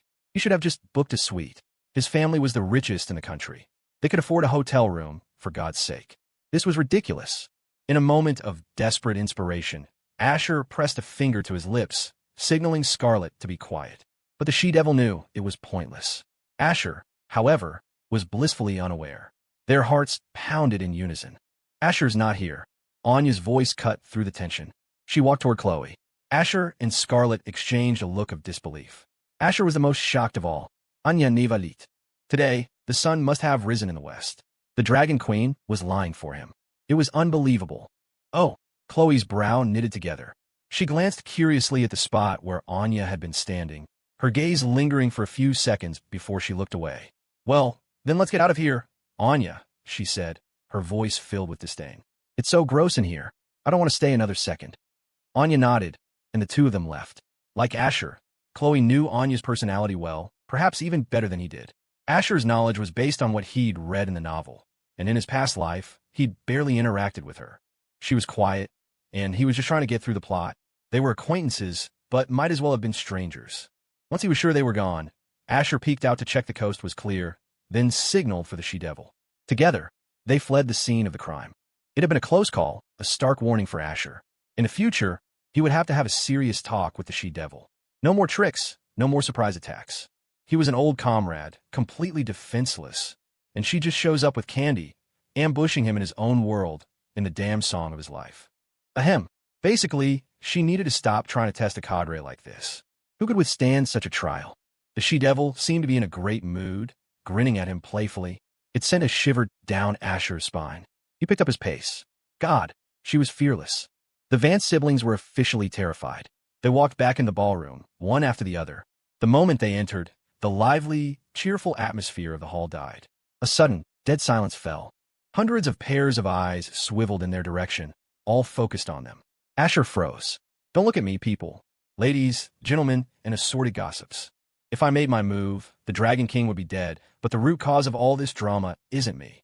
He hated being the center of attention, especially like this. It was unnerving. Asher's brow furrowed. All he did was go to the restroom. Why was he suddenly the main event when he came back? It felt like sneaking out of study hall to use the bathroom, only to run smack into the principal on his way back. Awkward, didn't even begin to cover it. Whoa, Asher's back. I thought he'd already left. Probably just went to the men's room. What's gonna happen now? Jessica's in a tough spot. Asher's in love with Saraphina. Plus he has a fiancée. This proposal seems doomed from the start. Scarlet arched an eyebrow, equally confused by the sudden attention. Before they had time to process it, the sound of clicking heels echoed across the marble floor. Jessica Young, stunning in a green off-the-shoulder gown, was walking toward them, holding two small, elegant boxes. Seeing that familiar, cheerful smile from his childhood friend sent a jolt of alarm through Asher. He quickly scanned the room. The protagonist was nowhere to be seen. Where the hell did the Dragon King go? Slacking off. He knew that look on Jessica's face all too well. When she smiled at him like that, it meant trouble. Asher instinctively tried to sidestep and walk away. Ping! Before he could even lift his foot, the system's cold, mechanical tone sounded in his head. He waited a few seconds. Nothing. Not a single follow-up message. Ping? Ping for what? I'll ping your damn. If you have something to say, say it. Don't make me play guessing games. You've got the guts to ping me, but not the decency to offer a hint? Asher mentally unleashed a torrent of abuse at the useless system. Standing beside him, Scarlet felt a flicker of nervousness. She knew there was a chance Asher's inner voice would accidentally reveal what had just happened in the lounge. It was a double-edged sword. Since she'd already made her move, it didn't matter if Jessica found out. It was bound to happen sooner or later. In fact, the news would eventually spread to all the other heroines. The benefits outweighed the risks. The worst that could happen was some social embarrassment. And what was so shameful about human nature, anyway? Jessica stopped directly in front of Asher. Her gaze was fixed on him, though she did spare a brief, frowning glance at Scarlet standing behind him. She didn't say anything about it. Instead, she spoke his name, her voice clear and serious. Asher. Huh? What's this? I was gone for 5 minutes. Do you really need to roll out the red carpet for my return? Asher swallowed hard. When Jessica got this serious, it was never simple. Yeah? What's up? They were old friends. So what if she was one of the heroines? It was what it was. What happened next left him completely dumbfounded. There, in front of everyone, Jessica knelt on one knee, her milk-white legs bending gracefully. She opened the small box in her hand, revealing a dazzling, expensive-looking diamond ring. With the utmost sincerity, she said, "Marry me." Asher. Scarlet. The words hit Asher like a lightning bolt. Could you believe it? A certified mega beauty, on one knee, proposing to him? They say it's easier for a woman to pursue a man than the other way around. But for a villain to pursue a heroine, you have to overcome her strength, the protagonist, and destiny itself. For a heroine to pursue a villain, you have to overcome the entire script. Tui. Asher was beyond shocked. Translate this for me. He wanted to scream at the system. What the hell does heroine proposing to the villain even mean? This is insane. Fighting the plot was exhausting enough. Now he had to fight the heroines too. God, give him a break. His mind was racing, replaying the events in the lounge. But strangely, all those thoughts were being blocked. His inner voice was now only broadcasting commentary related to the plot. Scarlet blinked, then a bewitching smile spread across her face. She reached out a long, slender finger and gently poked the stunned Asher. He turned to her in surprise. She suddenly puffed out her cheeks like a little goldfish in a tank, alternating from left to right, left to right. 1 second, 2 seconds, 3. Asher's brain finally rebooted. What the? Seriously? Now is not the time for games. Scarlet's eyes danced with amusement. She had been expecting to hear something useful, but in the next moment, she frowned. Aside from his frantic, internal rant about why a heroine like Jessica was proposing to him, she couldn't hear anything else. Had he just not thought about it? She tilted her head, pondering. Jessica's brow twitched. Seeing Asher messing around with another woman right in front of her was infuriating. Asher, marry me, she repeated, her voice firm, her eyes deadly serious. The ballroom erupted once more. The socialites who were friends with Jessica started acting as a hype squad. Marry her. Marry her. Marry her. Whoa, this is so exciting. If Jessica can go all out for her happiness, maybe I can go for that cute barista I like. No, you can't. Your dad will have him killed. I never knew Jessica could be so bold. A beautiful, rich woman proposing to him with a diamond ring. Asher had dreamed about this once a long, long time ago. The damn system had told him not to worry about the plot derailing anymore, to just go with the flow. His eyelid twitched. He had a feeling the system knew something it wasn't telling him. After a long pause, he looked at the girl who had grown from a pretty kid into a devastatingly beautiful woman. Are you serious? He asked it casually, as she was his childhood friend. But the moment the words left his mouth, he regretted it. He should have just stayed silent. Yes, I'm serious. Jessica nodded, her tone resolute. She took the ring from the box and went to slide it onto his finger. Asher flinched, instinctively taking a step back. Just then, a cool, commanding voice cut through the air. I object to this marriage. I object to this marriage. The crowd gasped, turning to see who had spoken. It was Zara Thorne, striding toward Asher on sharp stiletto heels. Saraphina Hayes was right behind her, her expression unreadable. Almost everyone in the room was completely bewildered.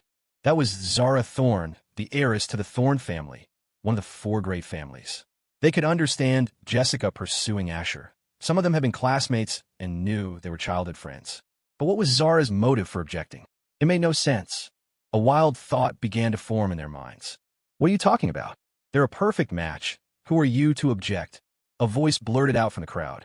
Toby Page had been thrilled to see his big bro Asher about to score. Jessica Young was gorgeous. Asher was handsome, and a union between the Vance and Young families would be unstoppable. Hearing someone object had pissed him off, and the words just flew out his mouth. A second later, he was filled with regret. He had just stepped on a landmine. As Zara's murderous gaze swept over the crowd, everyone instinctively parted, leaving Toby exposed. He froze, a look of pure terror on his face. The Thorne family was notoriously ruthless. Even if they didn't kill him, they had 1,000 ways to make him suffer. Big bro Asher, help me. Toby cried, pleading with his eyes. You won't abandon your little bro, right? Asher felt a massive headache coming on. He couldn't even save himself right now. How was he supposed to help anyone else? Jessica, looking as if she had expected this, smiled slyly. And what right do you have to object? Zara tore her gaze away from Toby. The room fell silent again, everyone waiting to hear her reason. What she said next left them utterly speechless. Pointing a long, pale finger at Asher, Zara scoffed. What right do I have? The fact that I like him too. That's my right. Catherine Young had made her way over, feeling a protective instinct to stand by her sister, though her own eyes kept darting toward Asher. With Zara's cards on the table, Jessica laughed and turned her gaze to Saraphina. And you? Saraphina paused, then replied coldly. I've been sitting for too long. My body is tired. She added, Mr. Young, are your guests not allowed to stand up and walk around? Jessica smiled sweetly. Of course they are, little sister. Don't worry about it. Jessica was 3 days older than Saraphina, and right now, those 3 days felt like a lifetime of advantage. Seraphina's eye twitched. Jessica was clearly trying to get under her skin. Ms. Young, I would prefer if you addressed me as Ms. Hayes. You can save little sister for your actual sister, Jessica. Jessica didn't back down. Ms. Young, Ms. Hayes. It sounds so formal. I much prefer calling you sister. It's more intimate. If you don't like it, you're free to leave my birthday party early. Saraphina glanced instinctively toward Asher, her expression instantly reverting to its usual icy mask. Is that a threat? Are you kicking me out? Play fair, Jessica, Zara chimed in. Don't think you can do whatever you want just because this is your party. The 3 heroines were now in a tense standoff, with Asher as the prize at the center. The ballroom was buzzing, the gossip reaching a fever pitch. Most of the guests couldn't even hear what the 3 women were saying, but they were swept up in a wave of drama. Scarlet stood back, watching the chaos unfold with a faint smile. Let them fight it out. When they were all weakened, she would step in. The she-devil looked like a master strategist, calmly watching a battle rage, confident of her victory. And the target of all this, Asher, was deep in a state of self-doubt, his mouth hanging open. Holy crap, it's over. I become a male lead. Isn't this the kind of treatment the protagonist gets? Winning the hearts of all the heroines without even trying? Doing some insignificant little thing and making them all fall for him? But what did I even do? He mentally replayed the recent events. He hadn't done anything. He'd been a diligent, responsible villain, keeping to his routine. Show up, follow the plot, go home. The only deviation was his occasional massage appointments. Was that a crime now? Hey, can we stop fighting? I'm the villain. The protagonist is Leo Flynn. Leo Flynn. He's the guy you're supposed to be chasing. Not me. You got the wrong person. I'm just a villain. Ping. Congratulations, host, for obtaining stamina +1. Asher, do you have a lot of questions, little boy? This couldn't go on. He looked at Saraphina, then glanced back at Scarlet. He knew this would never end on its own. It felt a bit like a betrayal to the she-devil, a cold-hearted move, but he was out of options. Finally, you're useful for something, you stupid woman. Ahem. Zara, Jessica, stop fighting, Asher announced gravely. The person I like is Saraphina Hayes. All the women simultaneously shot him a glare. 1 second, 2 seconds, 3 seconds. Then they turned back to each other and resumed their argument over who had primary ownership rights to Asher. The atmosphere was getting weirder and weirder. They were completely ignoring him, treating him like an object. He knew he couldn't go against a woman's will, but he was the damn villain. What did their marriage plans have to do with him? He was going to become the protagonist stand-in. From the moment he was born, he was destined to be a villain, not a hero. Fate would never be on his side. Going home was his only path to survival. Otherwise, who knew when he might just randomly die? There was only one way to escape this. Only a heroine could defeat a heroine. A villain had no place in this fight. Asher turned to leave, but before he could take a step, a familiar, impatient, high-pitched voice called out. Where have you been, you idiot? Anya and I have been looking all over for you. A fierce little lowly and a tall, curvy goddess with legs for days were walking straight toward him. Anya and I have been looking all over for you. Chloe and Anya walked up, completely blocking Asher's escape route. A cold dread crept up his spine. What was going on? Had he stumbled into a heroin convention today? They were all acting completely unhinged. If the system hadn't given him that earlier hint, he'd probably have lost his mind by now. The plot had gone completely off the rails. I just stepped out for a bit, Asher replied, rubbing his nose. Chloe's eyes narrowed. She knew that tell. Whenever her brother rubbed his nose while talking, he was lying. Her gaze followed Asher's subconscious glance behind him and landed on Scarlet, who was watching her with a pleasant smile. Chloe's mind started working. Scarlet had also disappeared earlier and hadn't come back until now, right alongside Asher. Something was definitely up between them. She tried to bait him, to guide the conversation in a way that would make his inner voice spill the beans.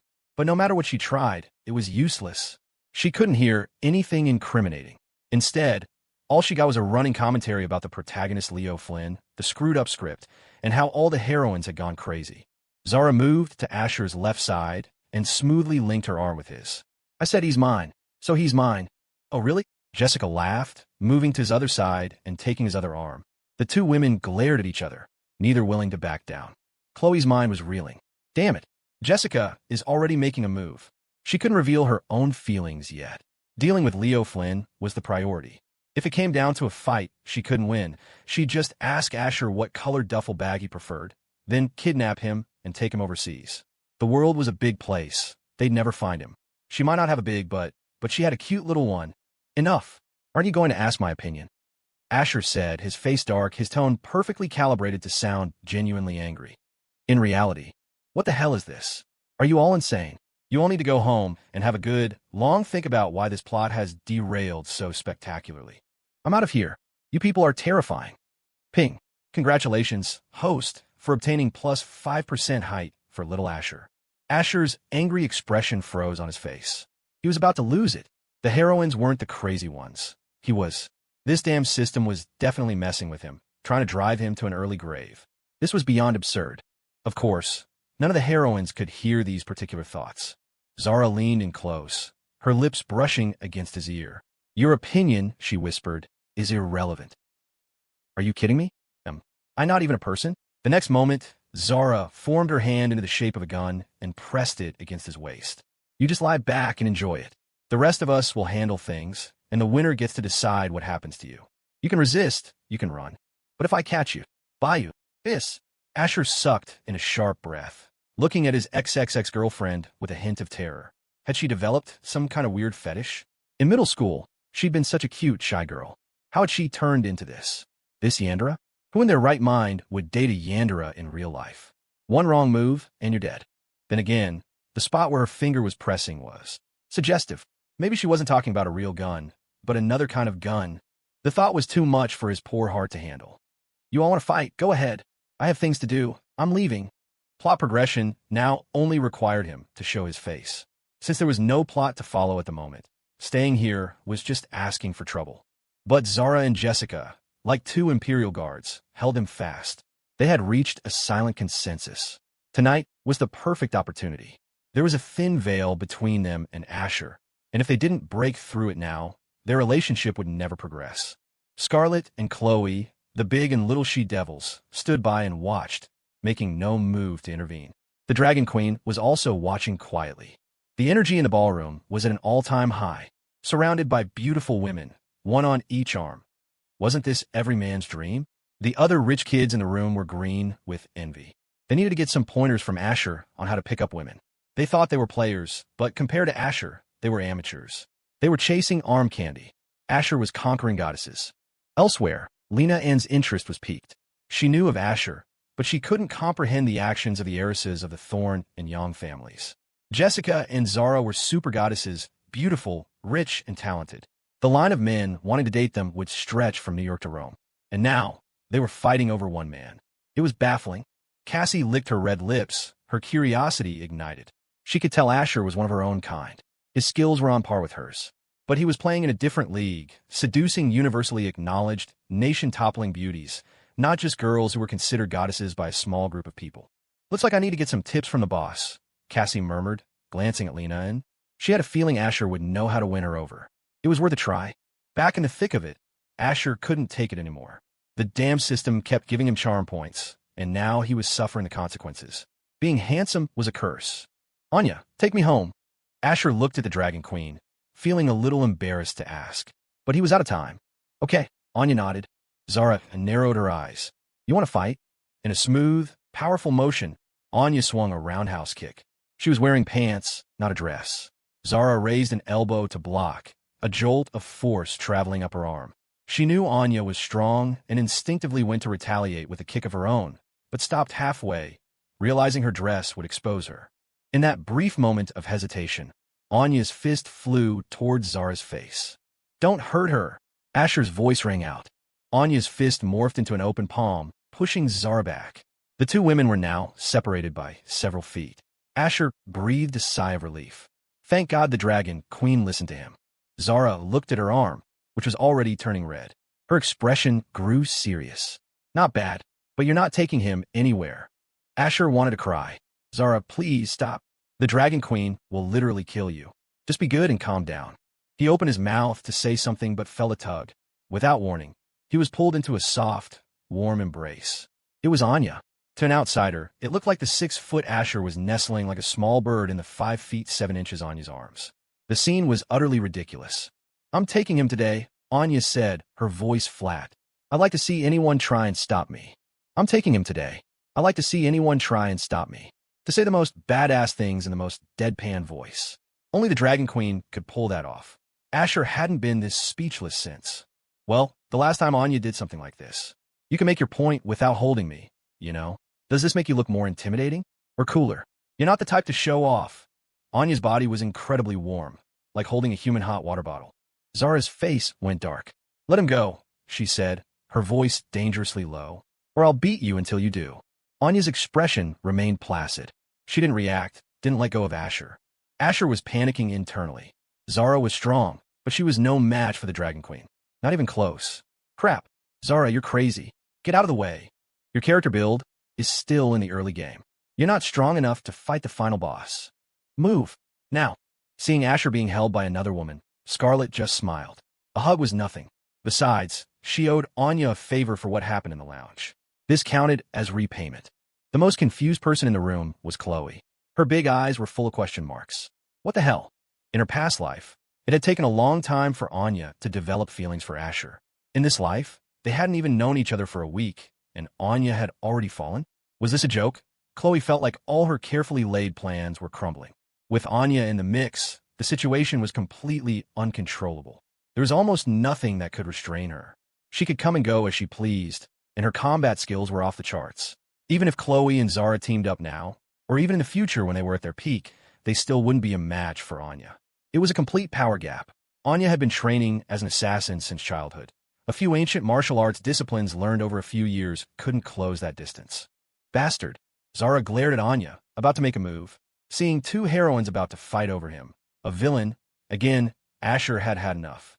If they fought, one would win, the other would end up in the hospital, and either way, he would be the one to suffer. The more he thought about it, the more frustrated he became. All the recent annoyances piled up, and something inside him finally snapped. "I said enough. Both of you stop." This time, his inner voice was silent. This was genuine anger, and it was far more effective. The heroines all looked at him with complex expressions.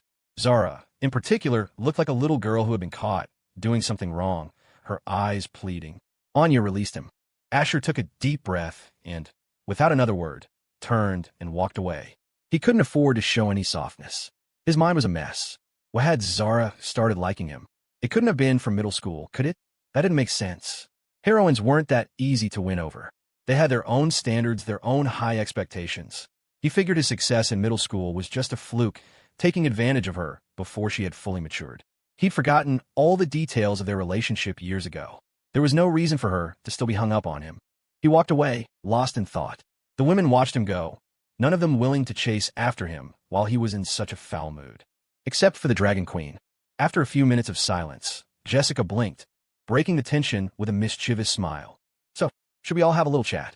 Zara, still looking upset, didn't leave. Yes. Saraphina remained silent, but she didn't leave either. Her intentions were clear. Jessica waved over a staff member and instructed them to manage the guests. Then, she led all the heroines, including Cassie and Lena, and whom she invited after learning Lena was also a heroine, away from the ballroom. The situation was already chaotic. What was one more person? Cassie wanted to object, but she was outvoted. Scarlet, having already secured her victory, was happy to go along. Things were getting interesting. Meanwhile, Asher had left the Bulgari Hotel and was standing on the curb, about to hail a cab. About 10 feet behind him, a small shadow followed. Whenever Asher turned around, Anya would also turn, either looking at the sky, the ground, or pretending she was just coincidentally walking the same way. Her dorky look was surprisingly cute. As a top-tier assassin, Anya could have easily tailed him without being noticed. It was clear she wanted him to see her. Asher's anger had mostly dissipated. Her clumsy, almost cute antics made it impossible to stay mad at her. "Come here," he said, beckoning. The Dragon Queen pretended not to hear, looking around curiously. Asher's eye twitched. He raised his voice. "Stop looking around, Anya. I'm talking to you." "Oh." Anya turned and walked toward him, her long legs closing the distance in a few graceful strides. 1 step, 2 steps, like the devil's dance. Asher's mood lifted. He subconsciously raised his hand to pat her head, but stopped mid-air. "Wait. You can't touch a dragon's head." What if she reflexively threw him over her shoulder? He'd go flying. He quickly pulled his hand back, but a pale, slender hand shot out and caught his. She took his hand and placed it on top of her own head. Asher blinked, confused. He instinctively ruffled her hair, marveling at how soft it was. Seeing her still staring at him, he cleared his throat. "Thanks for covering for me in the lounge tonight." "Oh," she said. "Why are you thanking me? Unless you were doing something shady in there." Her tone was flat, her expression unreadable. She sounded as calm as ever, but to Asher, her words were loaded. Asher looked at her, taken aback. "Shady business? Don't you dare accuse me of such things, Dragon Queen. I, Asher Vance, have lived my life with honor and integrity." "You got the wrong guy." Of course, he couldn't say that out loud. "Shady business? What are you talking about?" he said, tossing the question right back at her. Though he was sweating bullets, he had to maintain a calm facade. It was basic deflecting 101. He thought that would be the end of it, but he had underestimated the Dragon Queen's curiosity.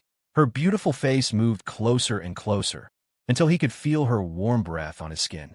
They say the eyes are the windows to the soul. Right now, Asher wanted those windows boarded up. Anya's expression was neutral, but the pressure he felt was immense. "Are you sure?" she asked again, her voice still impossibly calm. He swallowed. "Positive. Damn it. I swear, nothing else happened today. If you ask again, I'll kill myself." "Be good, Dragon Queen. You can't learn these bad habits, okay?" Ping. "Congratulations, host, for obtaining cash plus $10,000. Asher was a seasoned actor by now, dedicated to his craft. He could embody any role, delivering a truly authentic performance. The role he was playing now was boyfriend caught cheating, being interrogated by the other woman who, in this scenario, was not the least bit afraid of the main girlfriend. The world was a strange place, and Anya was definitely the type to march to the beat of her own drum. She had the power to back it up. "Oh," Anya said, finally pulling back and standing quietly by his side. Asher let out a sigh of relief. He had been dancing on the edge of a knife. But wait, what he did with his candy was none of the Dragon Queen's business, right? He chuckled to himself, feeling a little better. He hailed a cab and headed home with Anya in tow. Meanwhile, After storming out of the Bulgari, Leo Flynn's face was a mask of cold fury. Those damn women. All of them. How dare they side against me? He had the looks, the skills, the power. Why did they all flock to that useless, spoiled brat? Had he not shown them his true strength? Perhaps he needed to give them a little taste of it, to make them submit. The more he thought about it, the angrier he got. And that person behind Jessica Young, the one who gave her the formula. They were no ordinary individual. They probably had a master, just like him. His enemy was in the shadows while he was out in the open. He had to unmask this person. He dialed a number he hadn't called in a long time, a number that always made him cringe. Gritting his teeth, he made the call. After a few rings, a lazy voice answered. Hello? Your timing is impeccable. I just finished an all-nighter and was about to go to sleep, and then you call. Red Rose yawned deeply. Leo took a breath. I need you to investigate someone. Reina Gawa. K. Red Rose spoke lazily. Let's hear it. I don't know if it's a man or a woman. Tonight, the Yang family launched a new Volcanic clay skincare product, but the ingredients are far beyond what their current R&D team is capable of. I need you to find the person behind it. Sorry, that's outside my service area, Reina replied, rolling over in bed. Did he think she was some kind of god? Always giving her these impossible tasks. Besides, she was exhausted. She hadn't slept a wink since last night. This job wasn't worth it. I'll pay more, Leo said through clenched teeth. Those 3 magic words. There was no sweeter sound in the world. Reina, the queen of hackers, reluctantly opened her bloodshot eyes. Her voice softened. How much more? Leo's face grew even darker. Find the person, and I'll pay you $100,000. What? Only $100K? For a needle in a haystack job like this? The person who gave them the formula is undoubtedly under the highest level of protection from the Yang family. This won't be easy, Reina scoffed. $100,000? Was he trying to pay off a beggar? She knew this was going to be a tough job. If she didn't squeeze this cheapskate for all he was worth, she'd be doing a disservice to all the times he'd haggled her down in the past. Leo paused. She had a point. Name your price. Even as he said it, he was already planning his counteroffer. Reina always highballed her initial quote. Reina swung her bare feet up toward the ceiling, kicking them back and forth rhythmically. 1 million, she said without thinking. Are you trying to rob me? Leo blurted out. Reina had anticipated this. He wanted to haggle, so she'd start with an astronomical figure and let him chop it down. Do you want the job or not? She said, her tone hardening. Leo reined in his temper. It's too much. No kidding, Sherlock. I can come down a little, she said. 950,000. I said a little, not a little bit. 900. Leo, don't push it. I've dealt with hagglers before, but no one slashes prices like you. 700,000. Leo gritted his teeth. To find the person who had ruined his plan, he was willing to pay. Deal, Reina said cheerfully, a sweet smile spreading across her face. Making money was never shameful. Wait, Leo felt a jolt of panic, a sinking feeling that he'd been had. This was a setup. He quickly added, if you don't get me what I want in a short amount of time, I'm cutting the price. Ugh, you're such a nag. Bye, Reina said, and promptly hung up. In reality, the job was probably worth somewhere between 100 and 300,000. 500,000 max. The price Leo had agreed to was far beyond that. Reina rubbed her eyes and yawned, reluctantly climbing out of her warm bed. She padded over to her computer. The grind never stopped. The sooner she got this done for Leo, the better. That way, he wouldn't have any excuses to dock her pay.